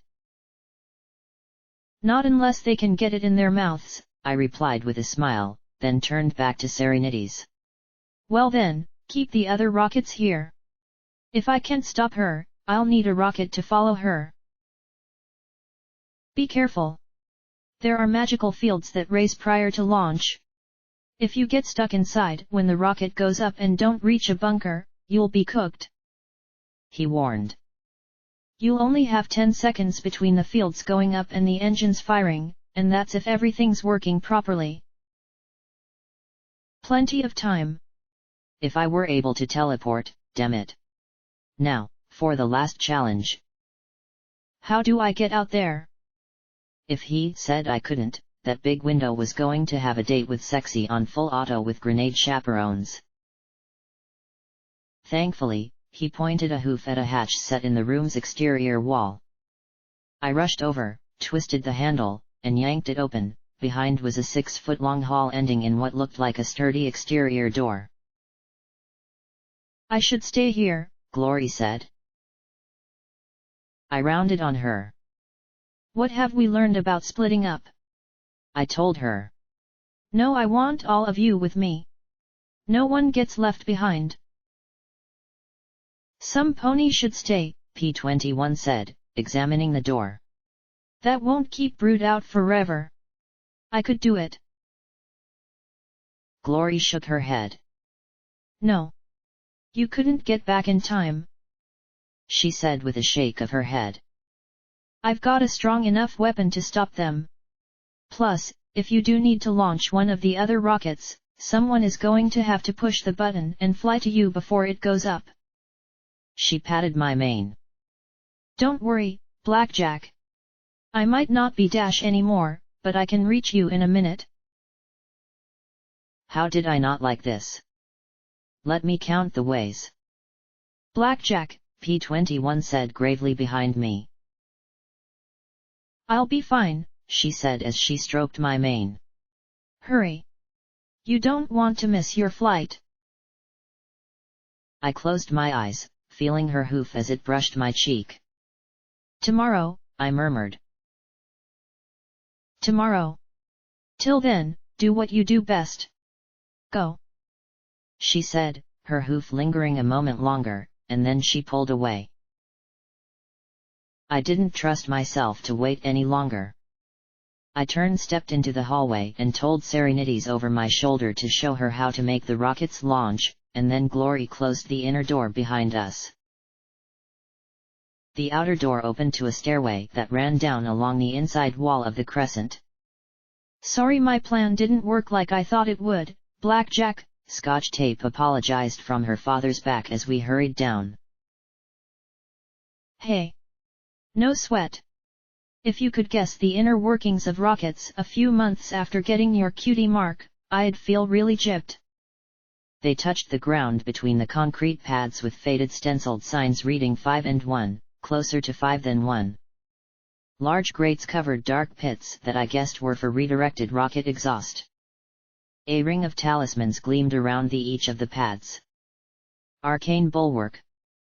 Do not stand on line was written repeatedly around them, and in several places in each ring of talismans were pits with stairs leading into them and signs reading emergency shelter.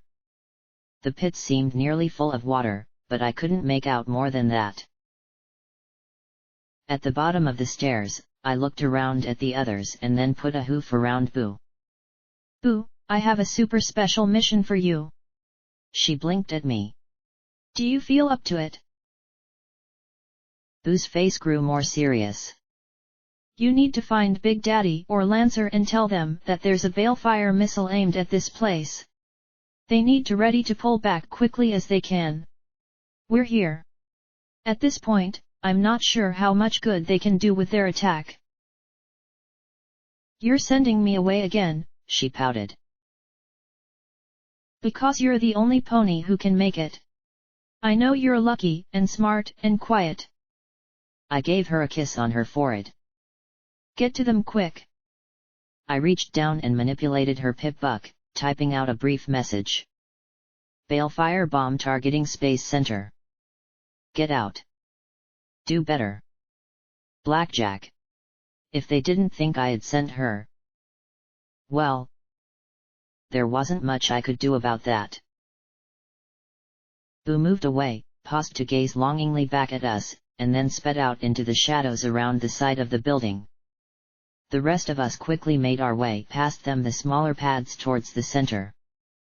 Cognitum's rocket was a shining white tower curving gracefully up to a point high above us, reaching for the stars, a scaffold tower rising next to it to allow access and looking quite utilitarian in comparison to its neighbor. Get your spark grenades ready, I said as we approached the base of the scaffold, where a stairway and several cargo and passenger elevators stood empty alongside large wheels that must have been for moving the tower away from the rocket. Cognitum! I roared up at where I knew the control room hatch was. I'm calling you out. Get down here and give me my body back. She'd do it. She was arrogant enough to do it. She'd want to squash me personally. But then a worried thought struck me. You can hear me, right? I hollered up at her. Hey! Hey! I started jumping up and down, waving my hooves in the air. Get down here! I really did not want to fight a flying me on a scaffold 10 stories in the air.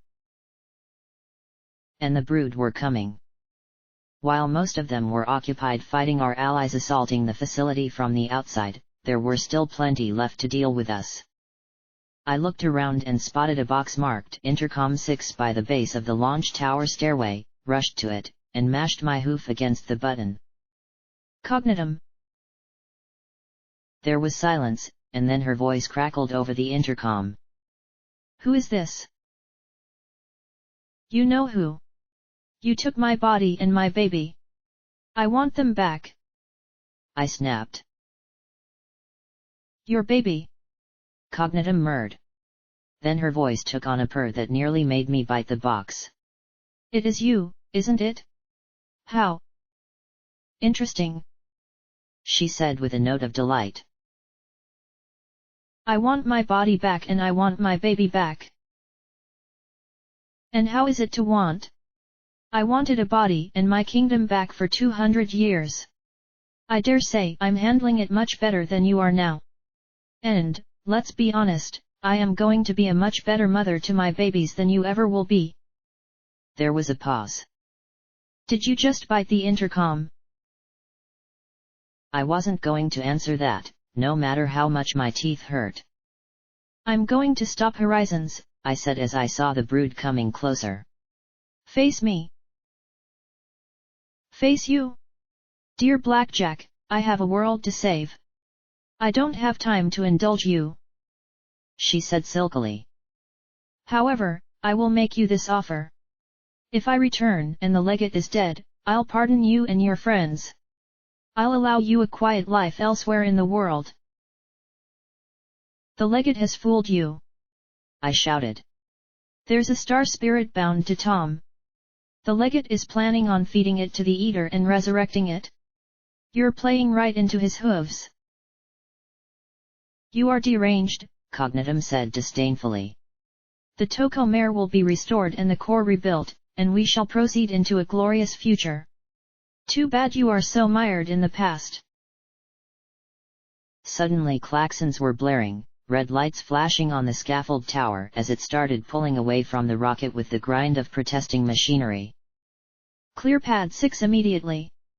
Launch sequence initiated. A recorded voice began announcing as the ring of bulwark talismans grew brighter and a hiss began to build in the darkness beneath the rocket. Clear pad 6 immediately. Rampage. Stop her, Rampage. I know who you are. She's never going to help you. I screamed into the intercom over the noise, having to trot to keep up with the moving tower. Dealer. I know you can hear me. You owe me, dealer. Still no response. In my rage, I lifted my gun and pointed it at the rocket's thick base. P-21 tackled me, breaking my focus. No, Blackjack. If you get through the hull at all, you could blow us all up. Come on. No. Damn it. I shouted as he shoved me towards the line of bright talismans. I had been so sure she'd face me personally. That I'd do it and get it back. No. I yelled as we crossed the bulwark. He held me back, and then a shimmery field rose up, flickered, and solidified, smaller ones rising around each of the trio of exhaust grates. I pushed past him, hammering on it with my hooves, the magic flashing as I beat something the consistency of thick rubber. Then the ground leapt under my hooves, shaking so much that we nearly bounced across it. The flames under the rocket were tiny, pale things, with barely visible columns of exhaust with an odd diamond pattern in them, but the sound that managed to escape the fields was deafening. From the exhaust grates blasted huge columns of steam, jetting out into clouds at the tops of the exhaust bulwarks. They didn't beat the rocket by much as it shot upward, its own bulwark taller but still low enough that, when it finally cleared the top of it, the building noise nearly ruptured my eardrums and the hurricane blast of suffocatingly hot gas that escaped around the sides of the field picked me up from the still vibrating ground and sent me skidding past the other waiting rockets and towards the wall of the space center. When I came to rest, I was surrounded by a stinging hot fog, the roar of the rocket's engines growing quieter and making my ears ring from the relative silence. I lay on my back and stared up at the now hidden sky, my ears trying to track the rocket and my eyes desperately trying to see it. The noise faded, and then was gone. No. I whispered into the quiet as the vapor began to thin. Oh yes, a stallion said confidently, and I looked up at the wall of brood, harbingers, and remnants surrounding us, guns motionlessly pointed at me. Looking down at me sat the legate, his eyes narrowed in mirth. Time to die. Then his chest exploded. The harbingers opened up on him, the brood, and the remnant with full automatic spray. Indeed, only the flesh wall of the brood kept the three of us from being wiped out. The legate jerked and danced in the air as if he was being electrocuted, but he did not fall. Bullets sparked off the skull helmet. The remnant, the smallest in number of the three, fell back, and from around us came more sounds of gunfire as the harbingers attacked the legate's forces all across the field. From above, the energy blasts from the Blizzard's secondary weapons lanced down, careful not to hit the remaining three rockets, as the Sirocco exchanged fire with the Rampage and Cyclone. Fierce as the harbingers were, though, the brood still turned to face them. They didn't register pain. Couldn't feel fear. Only a headshot or blasting them to pieces would really stop them. And now the ones on the field had a particularly nasty weapon. The rifles they employed fired glowing blue bullets that reminded me of Atropus's freezing powder. The enchanted rounds coated the harbingers' barding with thick ice, froze their hooves to the ground, and, more than once, made huge chunks of flesh shatter off like meaty popsicles. And the legate didn't stop either. The gory nightmare rushed right up to the first harbinger to shoot him and hooked his forelegs around the stallion's neck. The blood-streaked legate twisted and pulled, the stallion's body gave a crack, and then his entire head came off. Again the legate lunged, at the next and the next, killing them all with crushing blows that shattered ribs and burst blood vessels. Bullets tumbled out of his body seconds after they entered. Bits shot off returned to rejoin his body. The field erupted into incomprehensible chaos as the three of us collapsed into one of the shelter pits. Really, I didn't see why it was full of shoulder-deep cold water, whether that was intentional or not, but after the baking we had just received, it was quite refreshing.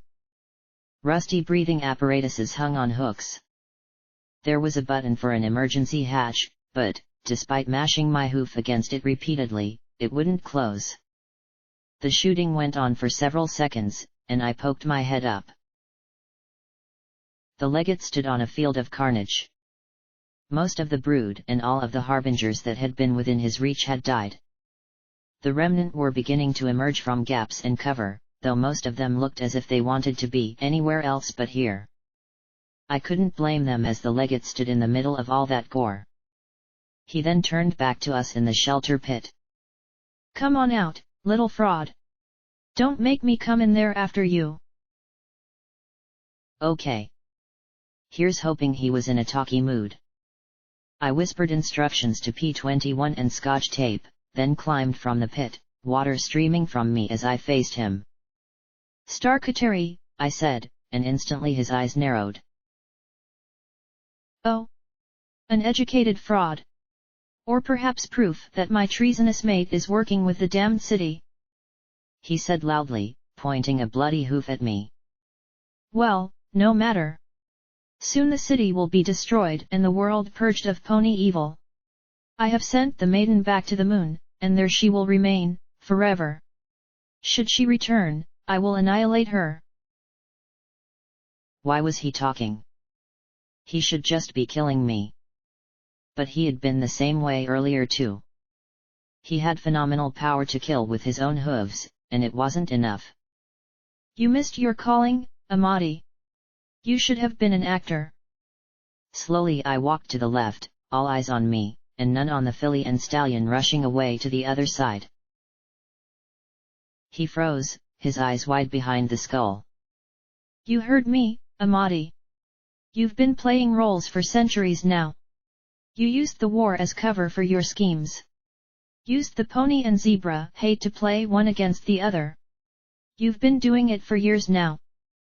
I narrowed my eyes and grinned at him as Scotch and P21 went to work next to a heap of bodies behind him. "I was wrong. Not an actor. You're a politician." His eyes narrowed this time. "Who do you think you are?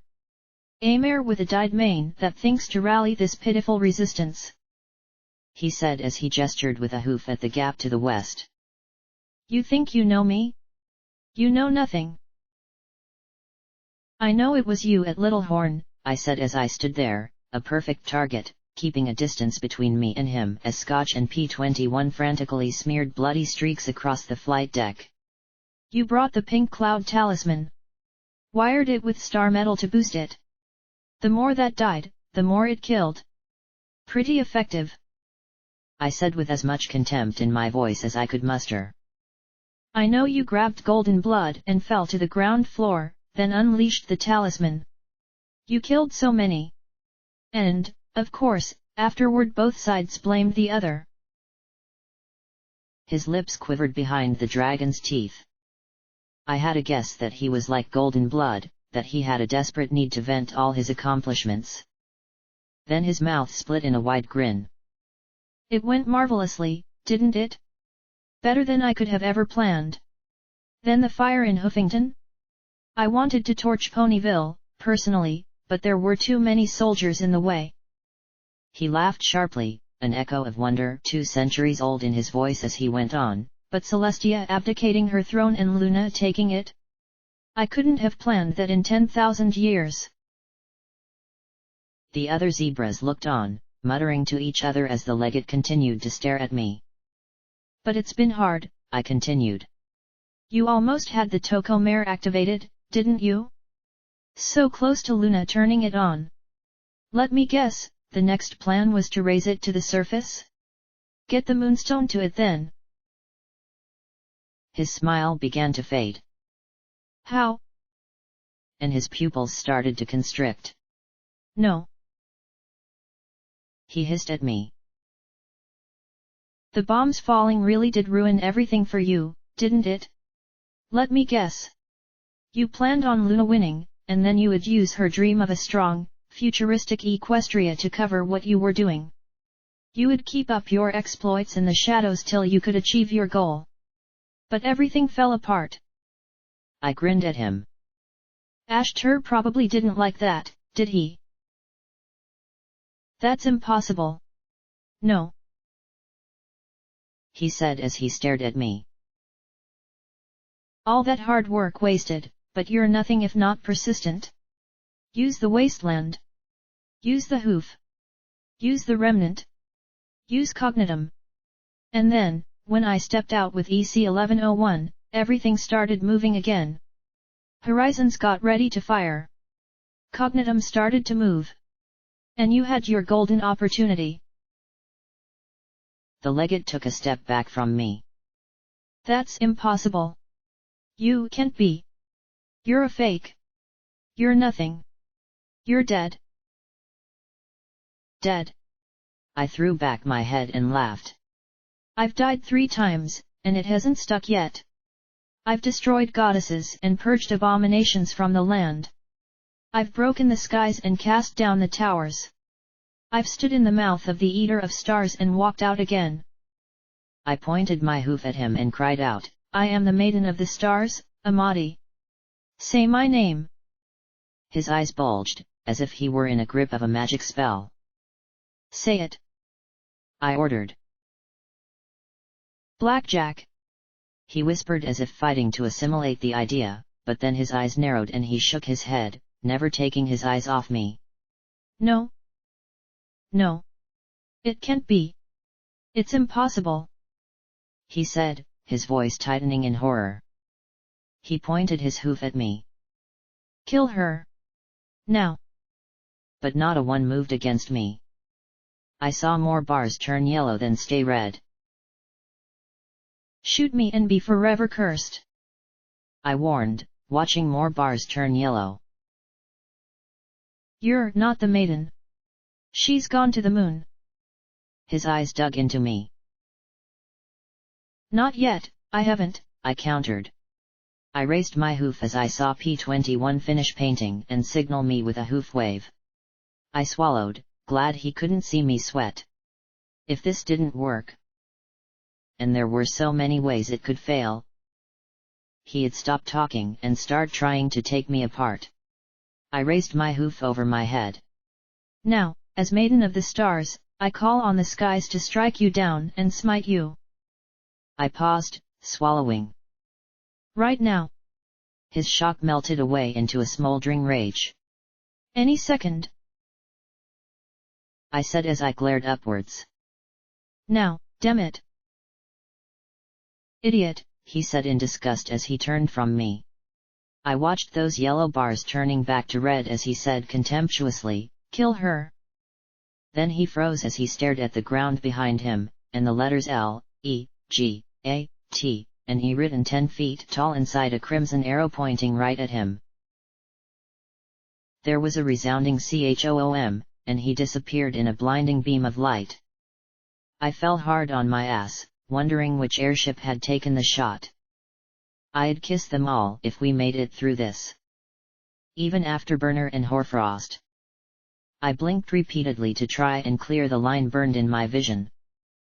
Where was the legate? I saw a blackened form in the middle of the burned patch 20 feet away. Then I heard the scream. The inarticulate scream rising higher and higher as the body reared on its hind legs in a scorched circle, a blackened silhouette of charred meat pulling itself back together. An accretion disk of dust swirled around him, drawing back into his body, and everyone watched in horror as the charred carcass was wrapped in muscle and organs, then blood, then skin. The blackened skull tumbled from his head and bounced around his hooves. When it ended, the legate stood there, his black stripes now vivid, blood red. His face covered in the satellite pattern of the star Kateri for all to see. Smoke rose all around him as he turned and stared right at me with all the malice in the world in his gaze. "It's true," muttered one of the remnant soldiers. "Star Kateri." Almost unanimously, the remaining red bars turned yellow. "True. True." He gaped at the remnant as they turned from him. He gestured to me. "She is our enemy. She will destroy all we have worked to achieve. Kill her," he ordered. I stared at him in bafflement. Why the heck wasn't he popping my head off personally like he had the others? Then it struck me. "You're afraid to fight me," I said, a smile creeping across my face. "That's it, isn't it?" I stepped towards him and watched as he took a step back. "It's not just Xanth and Lancer, is it? You're afraid of me too. You're afraid I'm the real thing, even if you thought you had made the prophecy up, and even though you're an immortal beast, you're afraid I can stop you," I said as I advanced, watching him fall back. "And best of all, if you're afraid I can, then there's a way." More and more remnant were emerging, and baffled, battered harbingers were showing themselves as well, the ponies looking around as if not sure what they should do now. Had they finally gotten the same message that Nails had given the other harbinger groups, or were they simply realizing that they were in over their heads? "Kill her!" he screamed, and there was a long pause, and then, as one, the remnant raised their weapons. At him. "It's over, Father," Lancer said from one of the clumps. He stepped out with his sniper rifle. Sakashi and Magina were at his flank, the filly repeating him silently to her mother. "Surrender." "Over." He seemed to mull the world in his head. "Give up just like that, and be left with nothing." He gave a little smile and shook his head. "No. I've pursued this for thousands of years. I will never surrender." "Give up, Amadi. She has your name. It is foolish to continue," Sakashi said flatly. 1,000 years of folly weighs heavy, but redemption starts with a single choice." He licked his lips, his red eyes desperate as he looked at me, then the zebras and harbingers around him. For several seconds he stared at me, and I tried to will him to give it up. Do better. Find a good way. "It would be wonderful, wouldn't it? No more plotting. No more desperation. No more fear. Peace." I approached him. "It can still be that way." He seemed to relax and gave a little nod, and for an instant I smiled too and extended a hoof toward him. Then his arms snapped out and seized it, and his eyes locked with mine. For a second, I thought there might be a chance, some shred of equanimity that I could appeal to. And I realized that I had finally dared to forgive too far.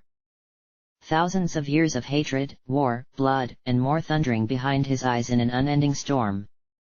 He twisted the limb almost completely around, and fire bloomed as I heard bones snapping and joints popping. "Fool," he spat at me as I fell. Lancer shot his father, the leg at a speed nearly carrying him clear of the bullet, but the blow still ripping away half his head and spinning him away from me. The blood and bone spray slowed and returned as P-21 and Scotch tape dragged me away from the mad zebra. As his eye regenerated and head reassembled, he proclaimed, "I still have the brood, and it is a mighty army. Greater than all of you together. As we speak, that fool is traveling to the moon. She carries the soul of the true maiden within her, and without that, you cannot defeat the Eater of Souls. This world is done." P21 pulled me to Sakashi and Majina. My leg was twisted around, the pain so sharp and real that I almost wished I had my old body back. More and more zebras and ponies tried to shoot the legate, but their bullets couldn't begin to seriously inconvenience him as he reassembled himself again and again. "Ow! Ow! Ow! Ow!" I repeated over and over. Sakashi didn't waste any time. She grabbed my hoof and twisted it the opposite way. Once again, the leg let out a number of pops, grinds, and snaps that nearly knocked me completely out. Then she jammed a bright purple potion in my mouth, and I chugged for all I was worth. Majina was giving scotch tape loads of the precious little purple bottles. I had a sick certainty that I'd need them. "Brood! Destroy them all! Kill everything! Kill it all!" he cried out. "And destroy those rockets!" From the bodies on the ground came a rasp as they began to rise. The large doors set in the walls cracked open, and out came a surge of brood flyers and cyber zebras.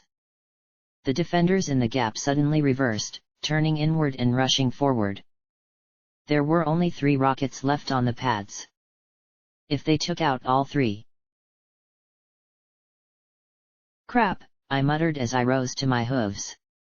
"He really doesn't like the maiden, does he?" I said to Sakashi, trying to sprint to the nearest launch pads. "You are not the maiden," she said. "You are the fool." "Gee, thanks," I said with a roll of my eyes, tears running down my cheek as my leg still zinged. I drank another healing potion.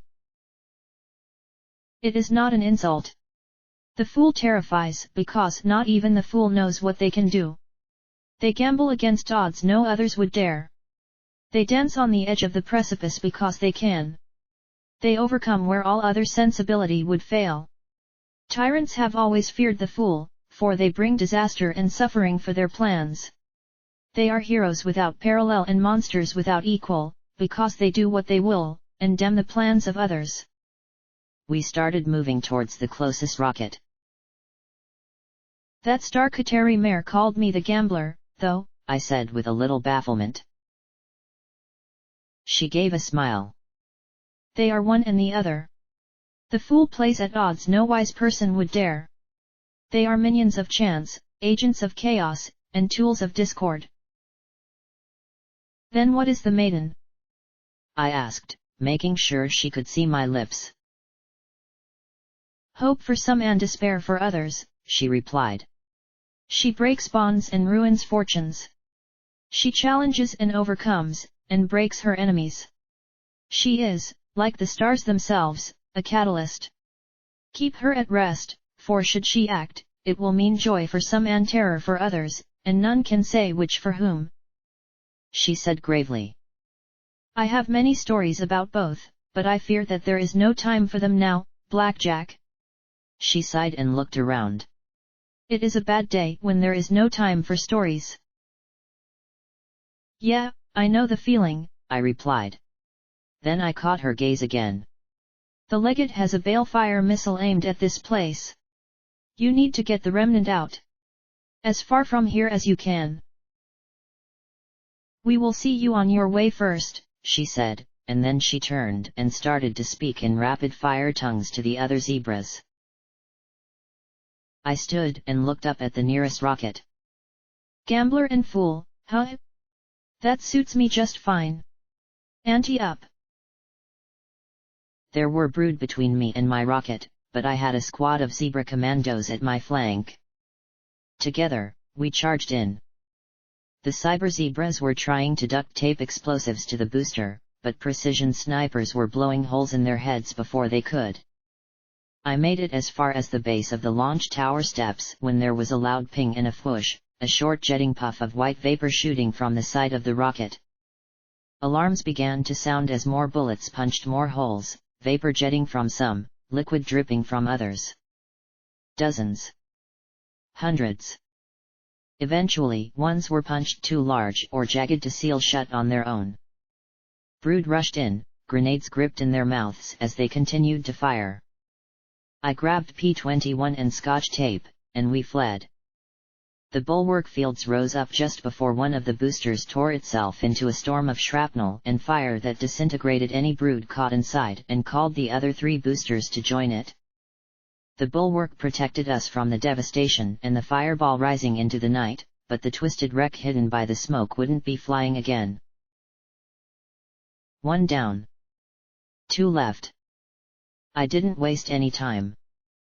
The emergency field died within a few minutes, spilling flaming fuel across its flight pad. Most of it had gone up, but there was still plenty of fire.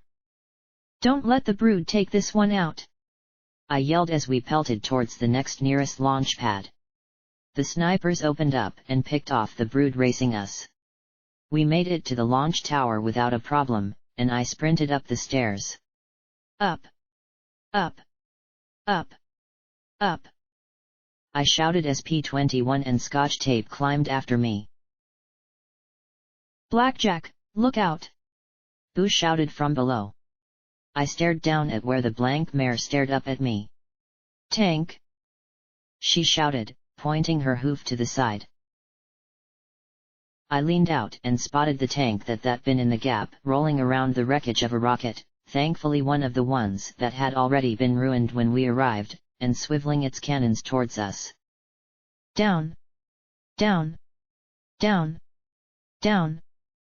I shouted as we all but fell down the stairs in our haste. There wasn't any way we'd get across the bulwark before it fired. Then blue dust whirled around it, coating it in a glowing blizzard of magic. Ice began to form, and I stopped. Maybe.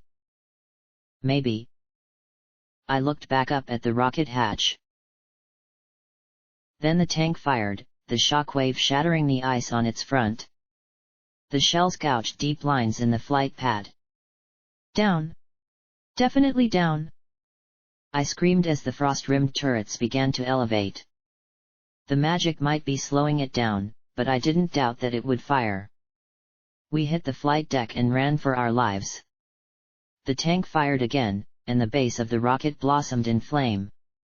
I jumped, rolling across the talismans moments before the bulwark raised. Mostly.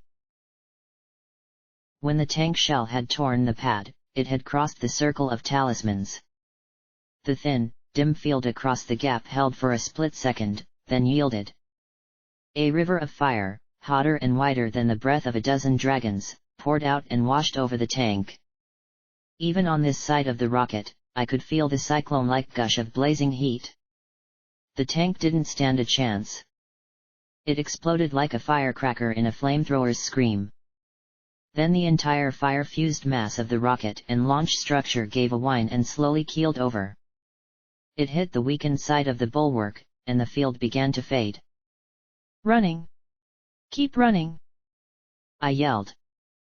The bulwark collapsed, and the entire flaming wreck tipped over on the tank. The explosion sent flaming bits all over the pad, and our pip-bucks were clicking like mad as the rad rate doubled, and doubled again. What next? Remnant and Harbinger alike fled from the rain of flaming debris.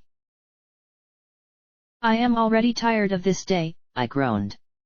Boo rushed up to me, throwing her hooves around me. "Hi, Boo," I said lightly. "How are you doing?" She blinked at me a moment. "I'm fine. I found a Reaper pony with a thingy and he said he'd tell everyone to get the fuck away." She made a scrunchy face as she glowered towards the gap. "Reapers are really rude." I nuzzled her ear and pulled myself to my hooves. "Well, glad you're back." I struggled to see the last rocket through the heat and haze and steam. Sweat soaked my barding through as I wiped the droplets from my eyes. It rested on its pad, our last hope to getting to Cognitum. There were fiery bits all around it and burning on the launch tower. "Come on," I said as I rose to my hooves and started towards it, trying to get past the burning pools of fuel that were now spattered all around the flight deck. Here and there, ruptured fuel lines spilled gouts of fire into the air. The emergency shutoffs must not have been working too well. Of course, they'd be the things that'd fail. We crossed the central pad, one of the few places that wasn't on fire, Boo scooping scotch onto her back after seeing the smaller mare struggling to keep up as we made our way to the base of the gantry. I stepped in something that looked like steaming water only to have ice immediately form on my Barding's hoof boot. When I staggered back, too close to a burning chunk of metal, the whole leg burst into flame for few seconds before I could slap out the Barding. Funny, I never imagined that there was a place worse than high tower. Fire. Explosions. Building radiation. All it was missing was smooze.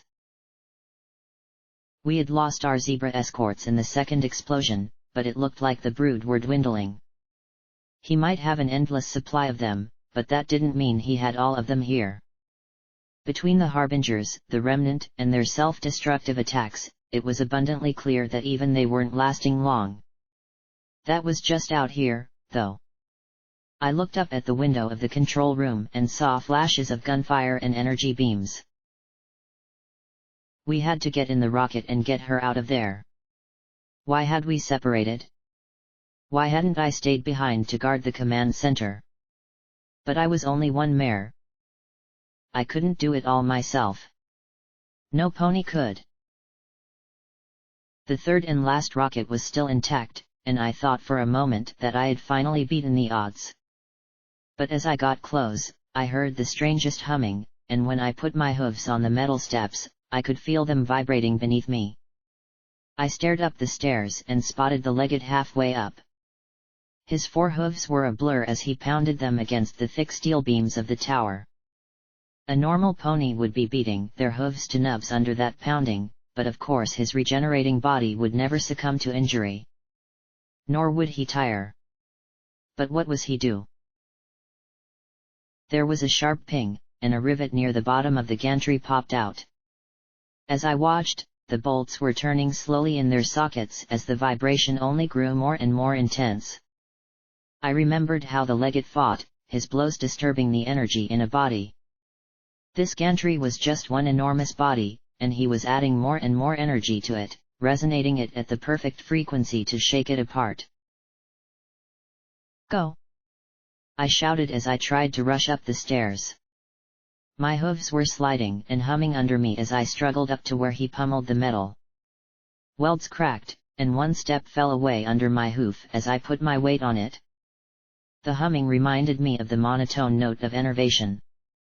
I felt an ominous swaying start as we made it to him. I didn't even hesitate, I readied sexy and charged him, if only to break his rhythm. Only then did I really realize how infuriated Scotch Tape must have felt fighting Pythia as his rear hoof deftly flicked my gun aside and smashed my temple, the blow sending me to the vibrating deck. P-21 lifted Persuasion, did something to the grenade in the breech, and then fired it at the Legate. The grenade struck him like a solid iron hoofball, knocking him into the girder he had been pummeling. The grenade, however, didn't detonate, simply bounced and rattled to the catwalk floor. He loaded a second, took aim once more, and fired again. This time, the Legate kicked out, the limb folding like snapped wood as it deflected the shot, only to pop back out again. The red-striped zebra sneered at P-21. "Futile." "Flashbang," he replied. The Legate immediately covered his face. I wasn't going to waste this opportunity. 2 3-round bursts sent him flipping out over the railing. One hoof grabbed the gantry, but a third burst blew the limb off at his shoulder. As he fell, I glanced down at the grenade. "Dud?" I asked with a frown. "No, I just trusted him to know more about flashbangs than you," P-21 replied as he carefully picked up the grenade and tossed it over the edge. For a brief moment, I wondered if I had been insulted or not, but I really didn't have time to ponder the issue. Scotch? Is it going to stay up? I asked, feeling the still humming gantry. Shh! Shh! Please stay up, I said, as if trying to hush the humming, swaying structure. There were still pops and pings, and now groans too. I became aware that the whole immense structure was starting to lean sideways. I don't think so, Blackjack. Scotch Tape shouted as the rocket began to make metallic groans of protestation. Run! No. We can't. It's the last one. I shouted, starting for the steps up. P-21 grabbed me and pulled me back. And that won't mean anything if we die when the tower collapses. I stared up at the inviting hatch for several seconds, the boarding catwalk already slowly scraping away from it across the rocket's skin, then turned and followed Boo down the stairs. The tower leaned further and further over, and we finally had to leap the last 10 feet. Don't lock legs, roll with the landing. Good lessons.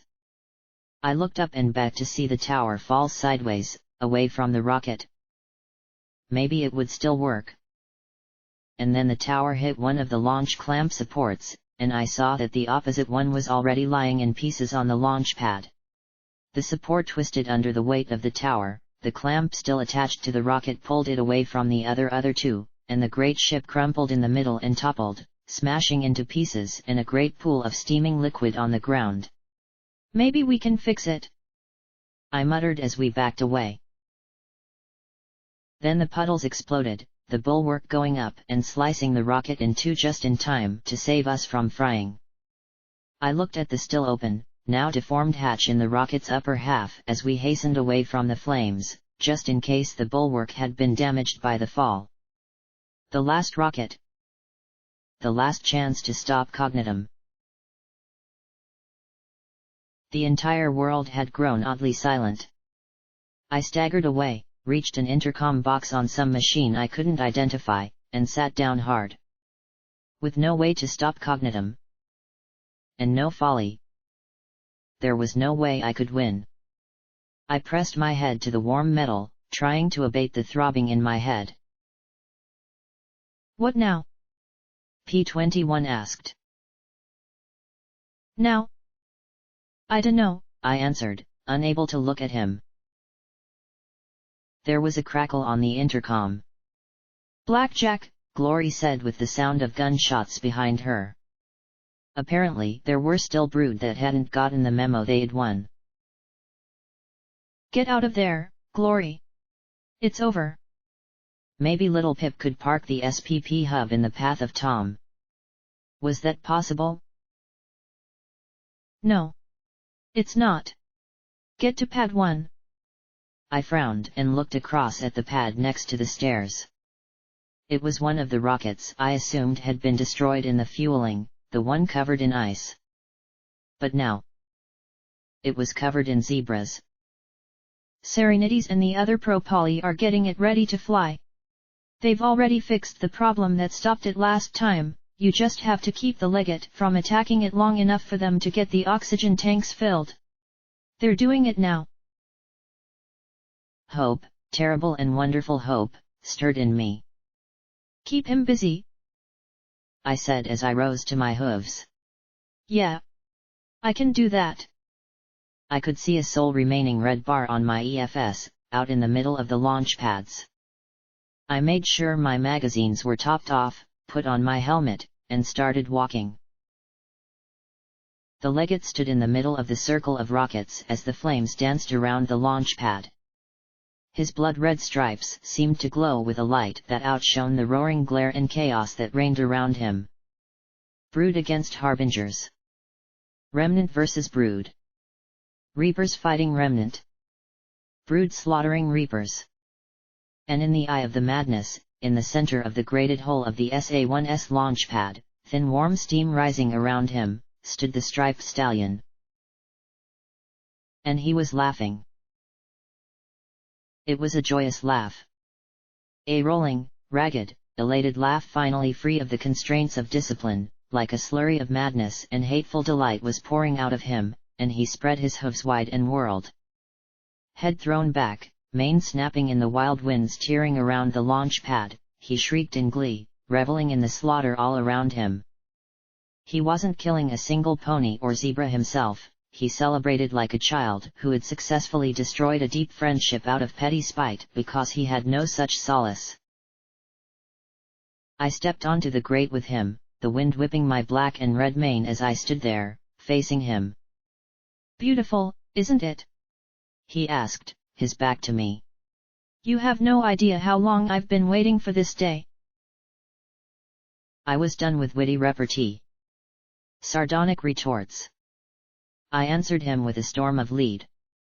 His spiritually fortified body jerked and spasmed in a dance of bloody spray and meaty chunks as the slugs tore him to pieces. Yet again, the bloody bits reversed direction in the air and returned to his body as soon as they were separated. The red-streaked hide reassembled it before my eyes, facing me, his smirk rematerializing before me. So I smashed the gun across his face. He whirled around, but this time I reversed my swing immediately, keeping the metal between him and me, and he slammed his foreleg against the stout barrel.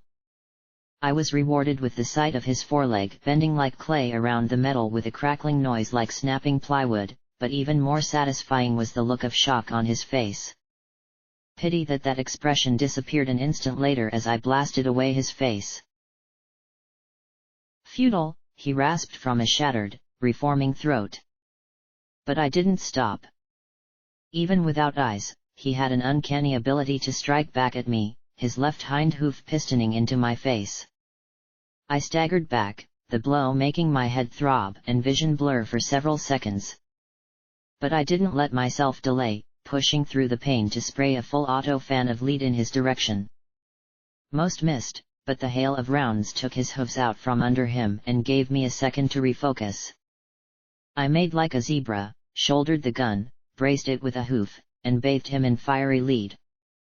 His head and torso liquefied under the barrage, and then the drum went dry. I looked down into the bloody ruin of his chest cavity and saw his heart. It reminded me of the Phoenix talisman, but carved from a dark stone. Spiral runes and zebra glyphs decorated its surface. Attached to it was what looked vaguely like a pip-buck broadcaster made of star metal, red and green lights flashing on it, with spikes wired directly into the stone. I slapped in the other drum and unloaded a burst right into the accursed rock. The shots bounced off wildly, scraping tissue off the heart's surface, but no faster than it was regenerated. One ricochet even slammed back into my barding. Finally, I reached in with a hoof and tried to pry the star metal device from the smooth stone, but not only did I fail, the reassembling gore threatened to trap my hoof in his chest. I yanked my leg free, crimson streaming behind it, and pulled back. Of course, it had to be a soul jar. Flesh surged back into the hole I had left, reattaching and reassembling itself around the silvery box and stone. "Glory is going to die," he bled through a face ripped in two by my firepower. "Right now, I am sending every brood I have to blast her to pieces. I might have them play with her a little.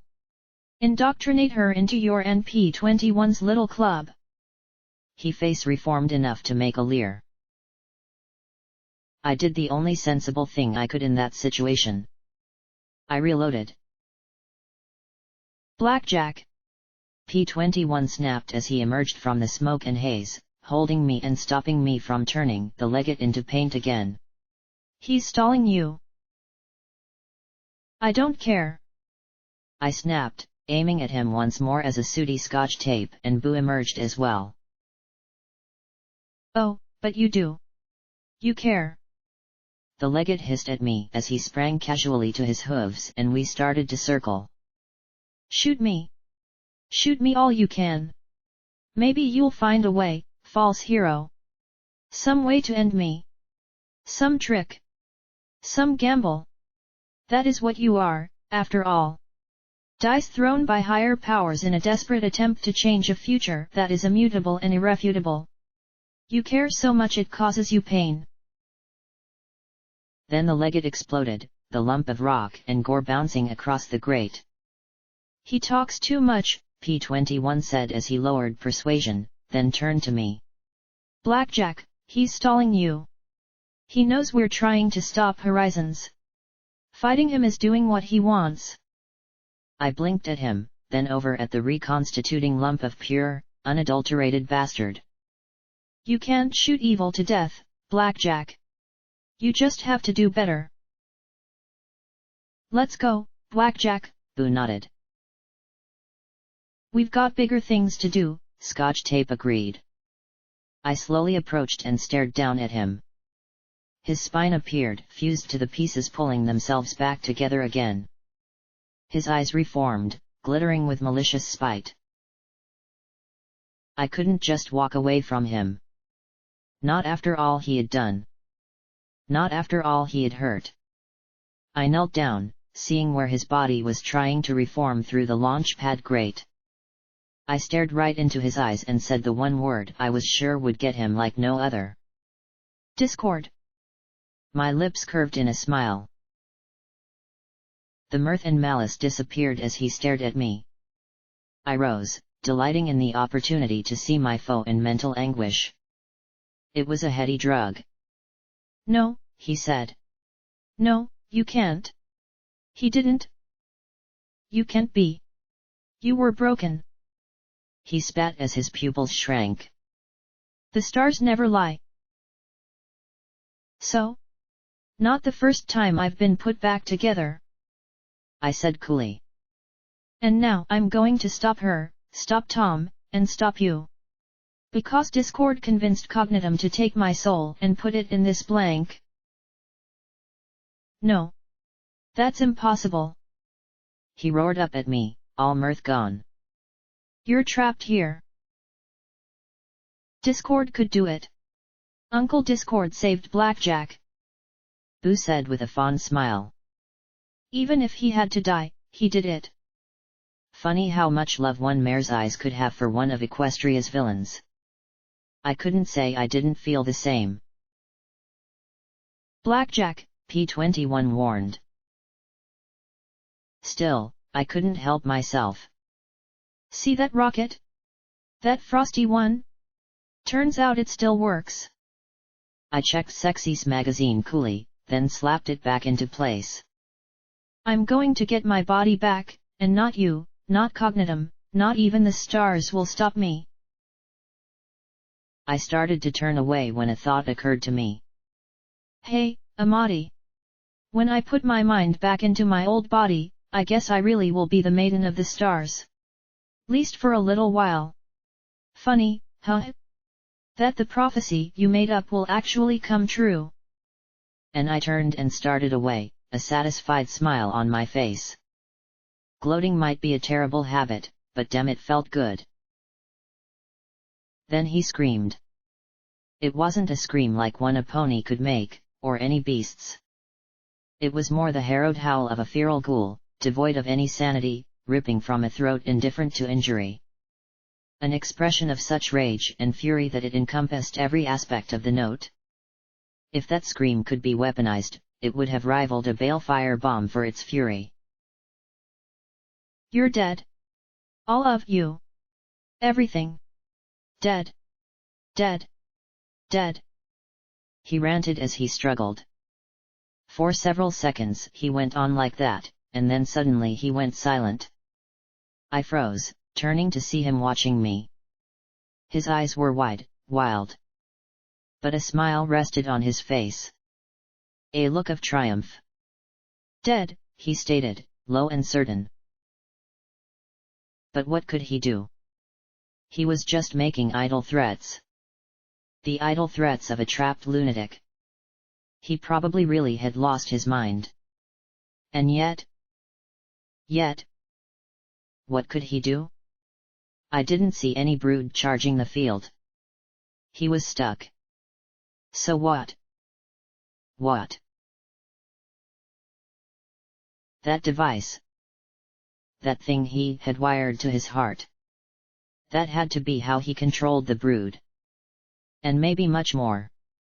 Our eyes locked, and I saw such malice it stunned me. He'd use anything to kill me. Anything at all. Oh shit. You're going to launch the missile, I whispered. His eyes narrowed as his smile widened. Time seemed to slow as our eyes met, and that moment of clarity and understanding joined us. The noise, the battle, the legate suddenly didn't matter. We have to go. Now. Right now. We raced towards pad number 1. The rocket was a dingy little sliver of gray, sheets of ice still dangling from its sides and the girders of its support structures. It was half the size of any other, but now it was my last, best hope. A dozen zebras worked to attach hoses and bang off the ice. From behind me, I heard the moan of bending metal and the wet rip of rending meat. I dared to glance back and saw in horror the muscles in the legate's forelegs bulging as he pushed himself out of the grate, the bars tearing lengthening rips in his body even as the force of his flesh trying to regenerate bent them. Serenities met us at the foot of the tower. You made it, he said as he brushed the frost off his brow. He waved a hoof at the rocket. There was a catastrophic failure of the LOX hoses and the pump safeties on the first loading. We wrote the rocket off, given that it's the oldest model we could make work at all. First generation. The fuel is loaded, we had nearly finished that last time, and there's nothing wrong with that system. I nodded. Listen, the legate has a balefire missile, right? Serenities gulped. He's fired it. Fired it. He gaped at me, looking around wildly. We have to go. Now. Right now. That wasn't the response I wanted. How long? I asked him. I don't know. With the missiles we had? If the crews back at Dawn Bay are slacking, 15 minutes? Much more if they have to fuel first. But if the missile is ready to fly? 5. Less? And how long ago did he fire? I swallowed and looked up at the rocket. Okay. Soon as you can, get out of here. I don't want any of you dying if I can help it. I looked up at the window of the control center, but it was dark. It's a minute between starting the launch sequence and taking off, right? About that. He nodded in agreement, then turned and started shouting things to the zebras working on the rocket. From the urgency in his voice, I had little doubt they knew this was coming down to the wire. Boo! I called as I turned to them. I had to trust her luck. You have to find Big Daddy and Lancer. Tell them that the missile is on its way now. But I wanna go with you. Boo wailed. I just got back. If you don't, hundreds are going to die. I said as I turned and faced her. I need you to do it. You're the only one lucky enough to pull it off. I pulled her close and gave her a fierce hug. You're a big girl, Boo. I'm so proud of you. Now find them. Get them out of here as fast as you can. Boo hugged me back and sniffed. Come back quick, Mama. Come back safe. And then she was gone, running back as quickly as she could. Scotch tape. Get in the cockpit. Do your best to figure out what we need to do when this takes off. She gaped at me. I know. You don't have a missile cutie mark, but there's got to be an instruction manual or something. Blackjack. I can't read a manual for a rocket ship in 3 minutes. She protested. I tapped her pip buck. Use sats that should buy you a little extra time. She made more faintly strangled noises. I know you can do this, Scotch. And hey, if you mess up, no one's going to be able to tell you that you did. So get it right. P-21, they installed some kind of terminal in these to make them fly. Make sure it's working. What are you going to do? P21 asked. There was a thud as the legate landed next to us. His back was a grisly jumble of steel and flesh. Buy you time, I said. Hurry. You have no time to buy, the legate shouted as my friends ran, and then he launched himself at me once more, just as fast as before but now filled with a dreadful urgency. He went into his usual blinding flourishes of kicks and stomps, spinning this way and that, but I had seen his technique. Felt it, too. And knew it was all about circles and momentum. I refused him any momentum. I used sexy like a shield, holding it vertically in my magic for him to break his hooves against. And his bent hoof, bones jutting from the limb, pulled the weapon aside and smashed his face against mine. It didn't matter how my horn gouged him, he had everything to lose if he didn't kill me or stop that rocket. The impact nearly broke my horn, sending an ice pick of pain right into my skull and making my eyes water, my vision blur. I had taken 3 steps back when his rear hoof swept mine out from under me, dropping me hard on my back before leaping down and smashing my gut and ribs with his extended hind legs. I managed to snag his leg and roll, knocking him on his back beside me as I struggled to suck in a single breath, but he sprang back up to his hooves the moment he touched down. I pushed through the burning feedback in my horn and blasted him in the face with 3 SATs, guided magic bullets. As he staggered away, I chugged 2 healing potions at once, feeling my ribs popping back into place beneath my barding. Before his face could fully regenerate, I smashed the bottles between my hooves and telekinetically flung the shards into it. I figured glass inside regenerating eyeballs had to count for something, and it did. His blows were now off by inches. I now simply focused on not getting hit. He whirled, his leg whistling as it almost took off my head more than once. I gave ground and did all I could not to block. Then he switched from the spinning kicks and punches to a forward lunge, grabbing my face and headbutting again. I felt skull grinding against the tip of my horn right before I was knocked on my back yet again. He arched up with a jagged spur of metal, and as little P21s danced in my vision, I watched him rip the eyes from his sockets and mash them between his hooves. A second later, a bloody slurry swept back up and reformed them. He tossed the bits of broken glass at my hooves as I stared up at him.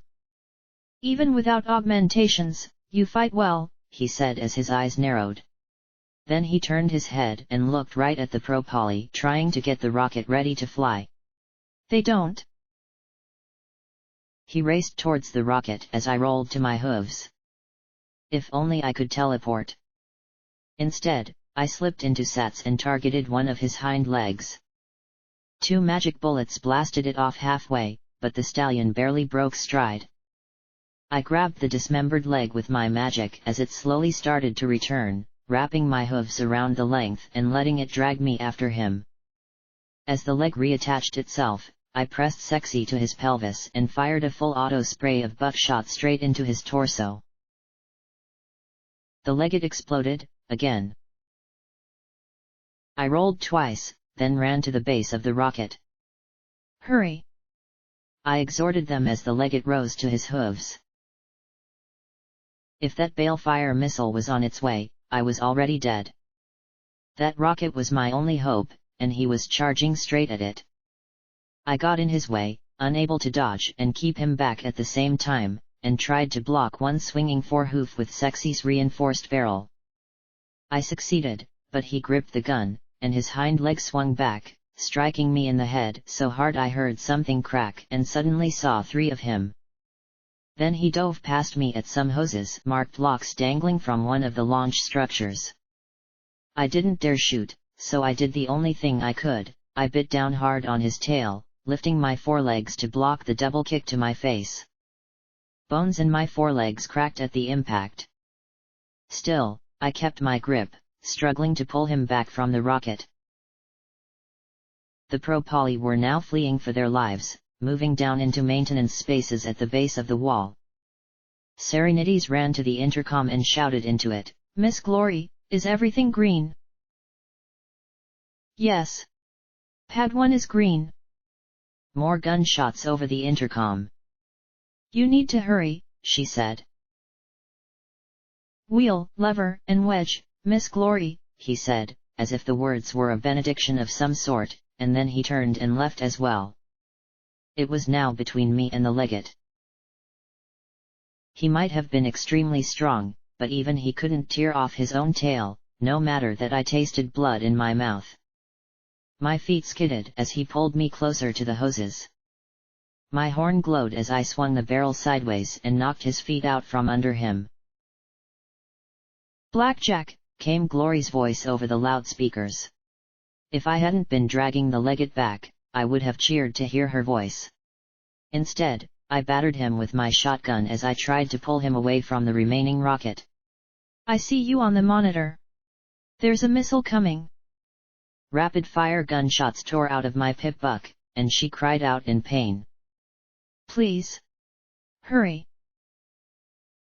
His rear hoof hammered back, smashing my forelegs again, and I felt bones snapping.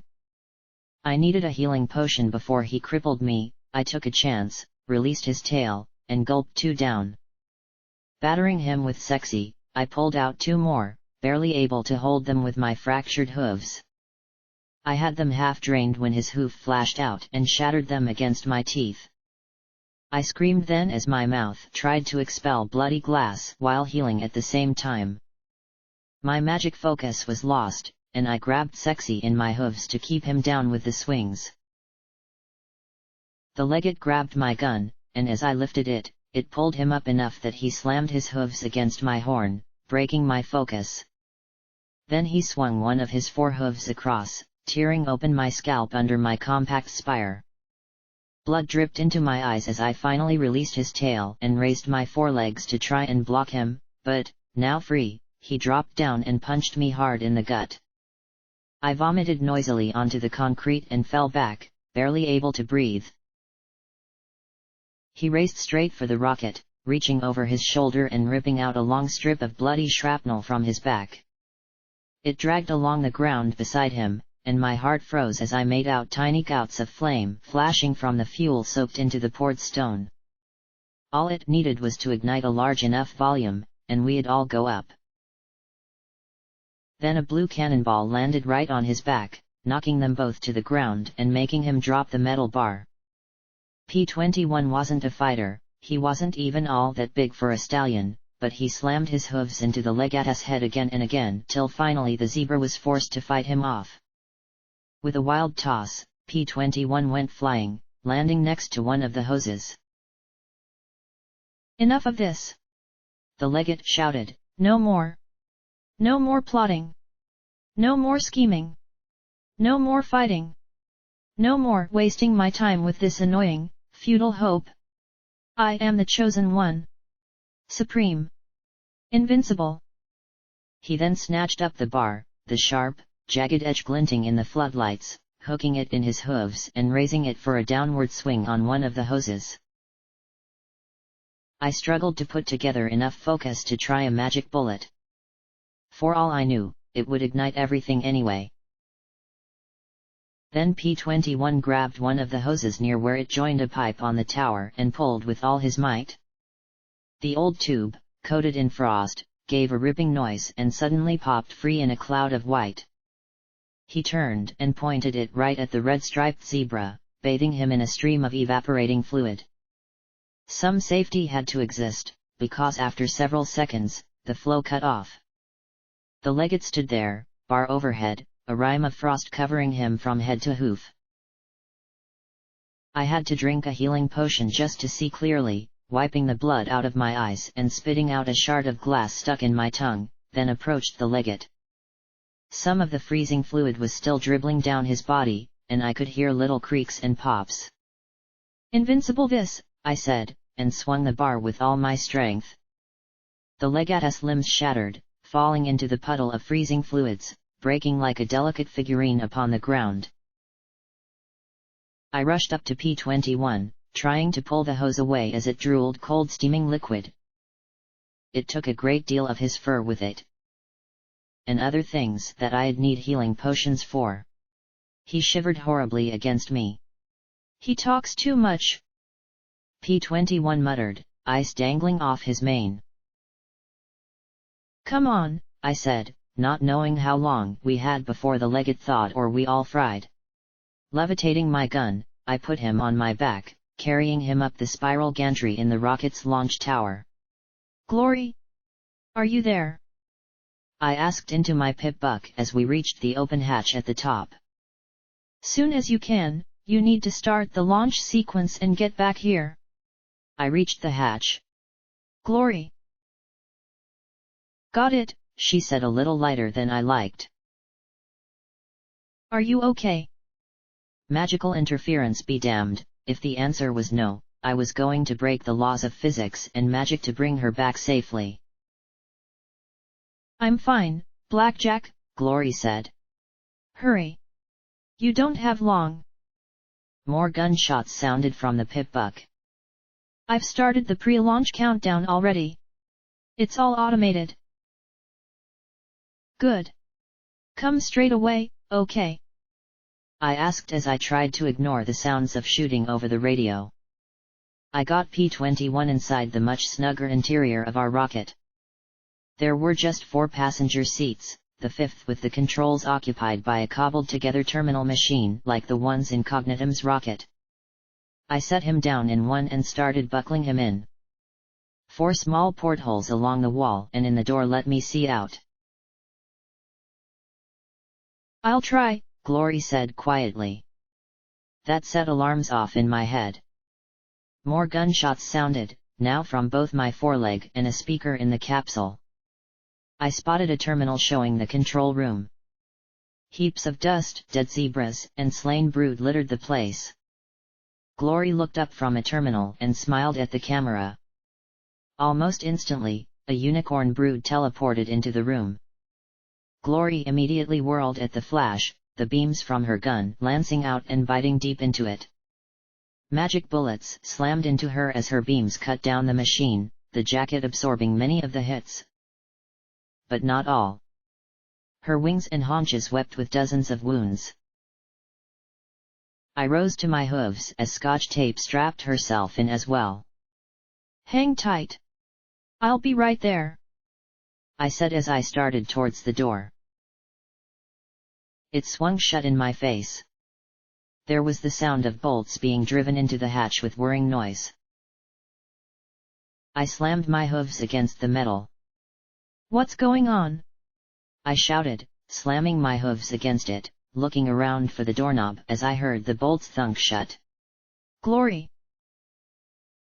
I looked out the window in the door, which pointed right at the large window to the control room.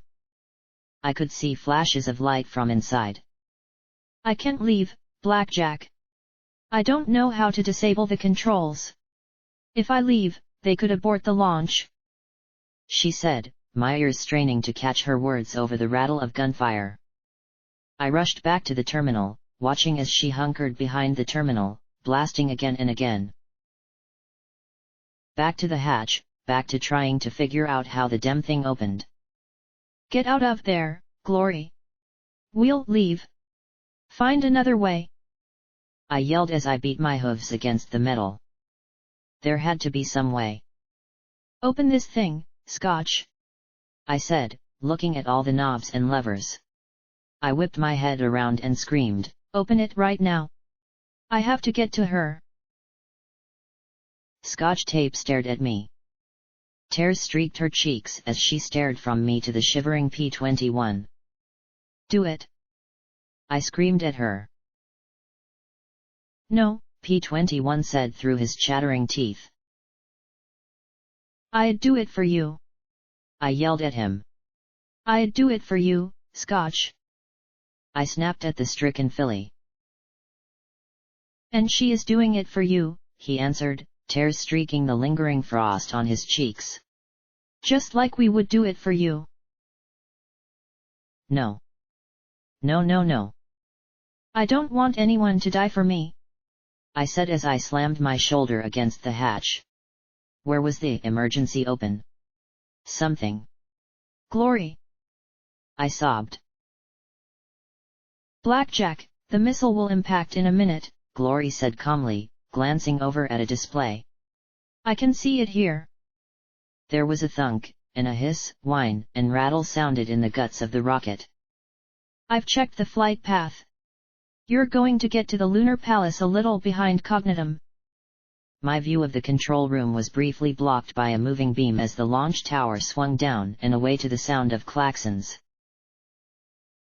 Please, Glory. Please. I tried to teleport, and hit the wall. Tried again. Hit it again. Whatever zebra talisman kept me back refused to yield. I levitated out the gun, pointing it at the hatch. Don't. You'll kill all of us. Scotch yelled. Blackjack, P-21 said in tones intended to help me accept the unacceptable. No. I shouted, my hooves beating against the metal. All systems nominal. Launch tower disengaged. The heartless computer stated coolly. Starting core stage engines. I wanted to slay the damned machine, but it was the only thing that would get me to my destination. I bit my lip so hard trying not to scream that I tasted blood. We can't just leave her.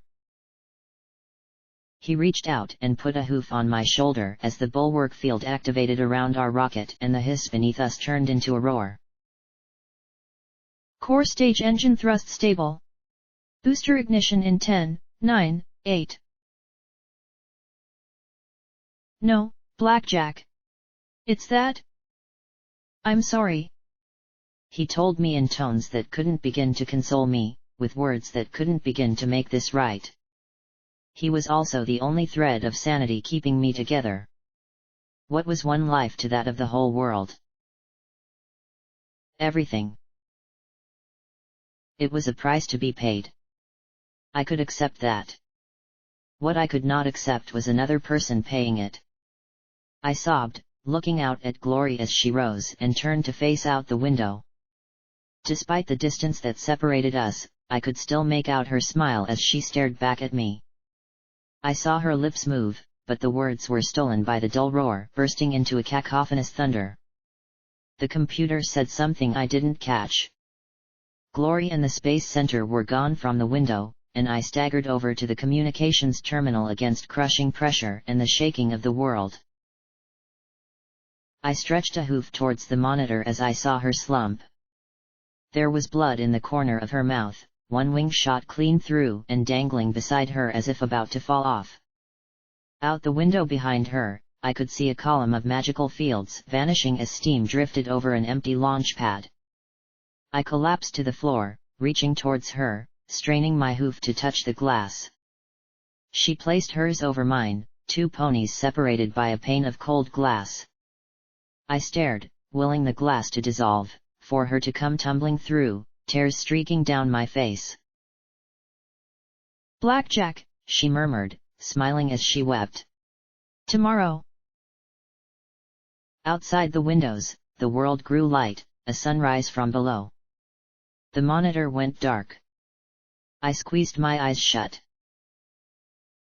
Glory beneath the floor. Glory meeting me in the shower. Glory's tears in the rain. Glory hovering beneath me, hoof outstretched, aglow. The feel of Glory holding me. Glory saving Scotch tape. Glory throwing me across the room as Dash. Glory dancing with me in her stunning dress. Glory flying through the skies with me. Glory giving her speech to Thunderhead. Glory walking away. Glory giving me a sad smile. I threw back my head as I was crushed to the floor, crying out her name for the whole universe to hear, lost in the roar as her sacrifice carried me into the heavens.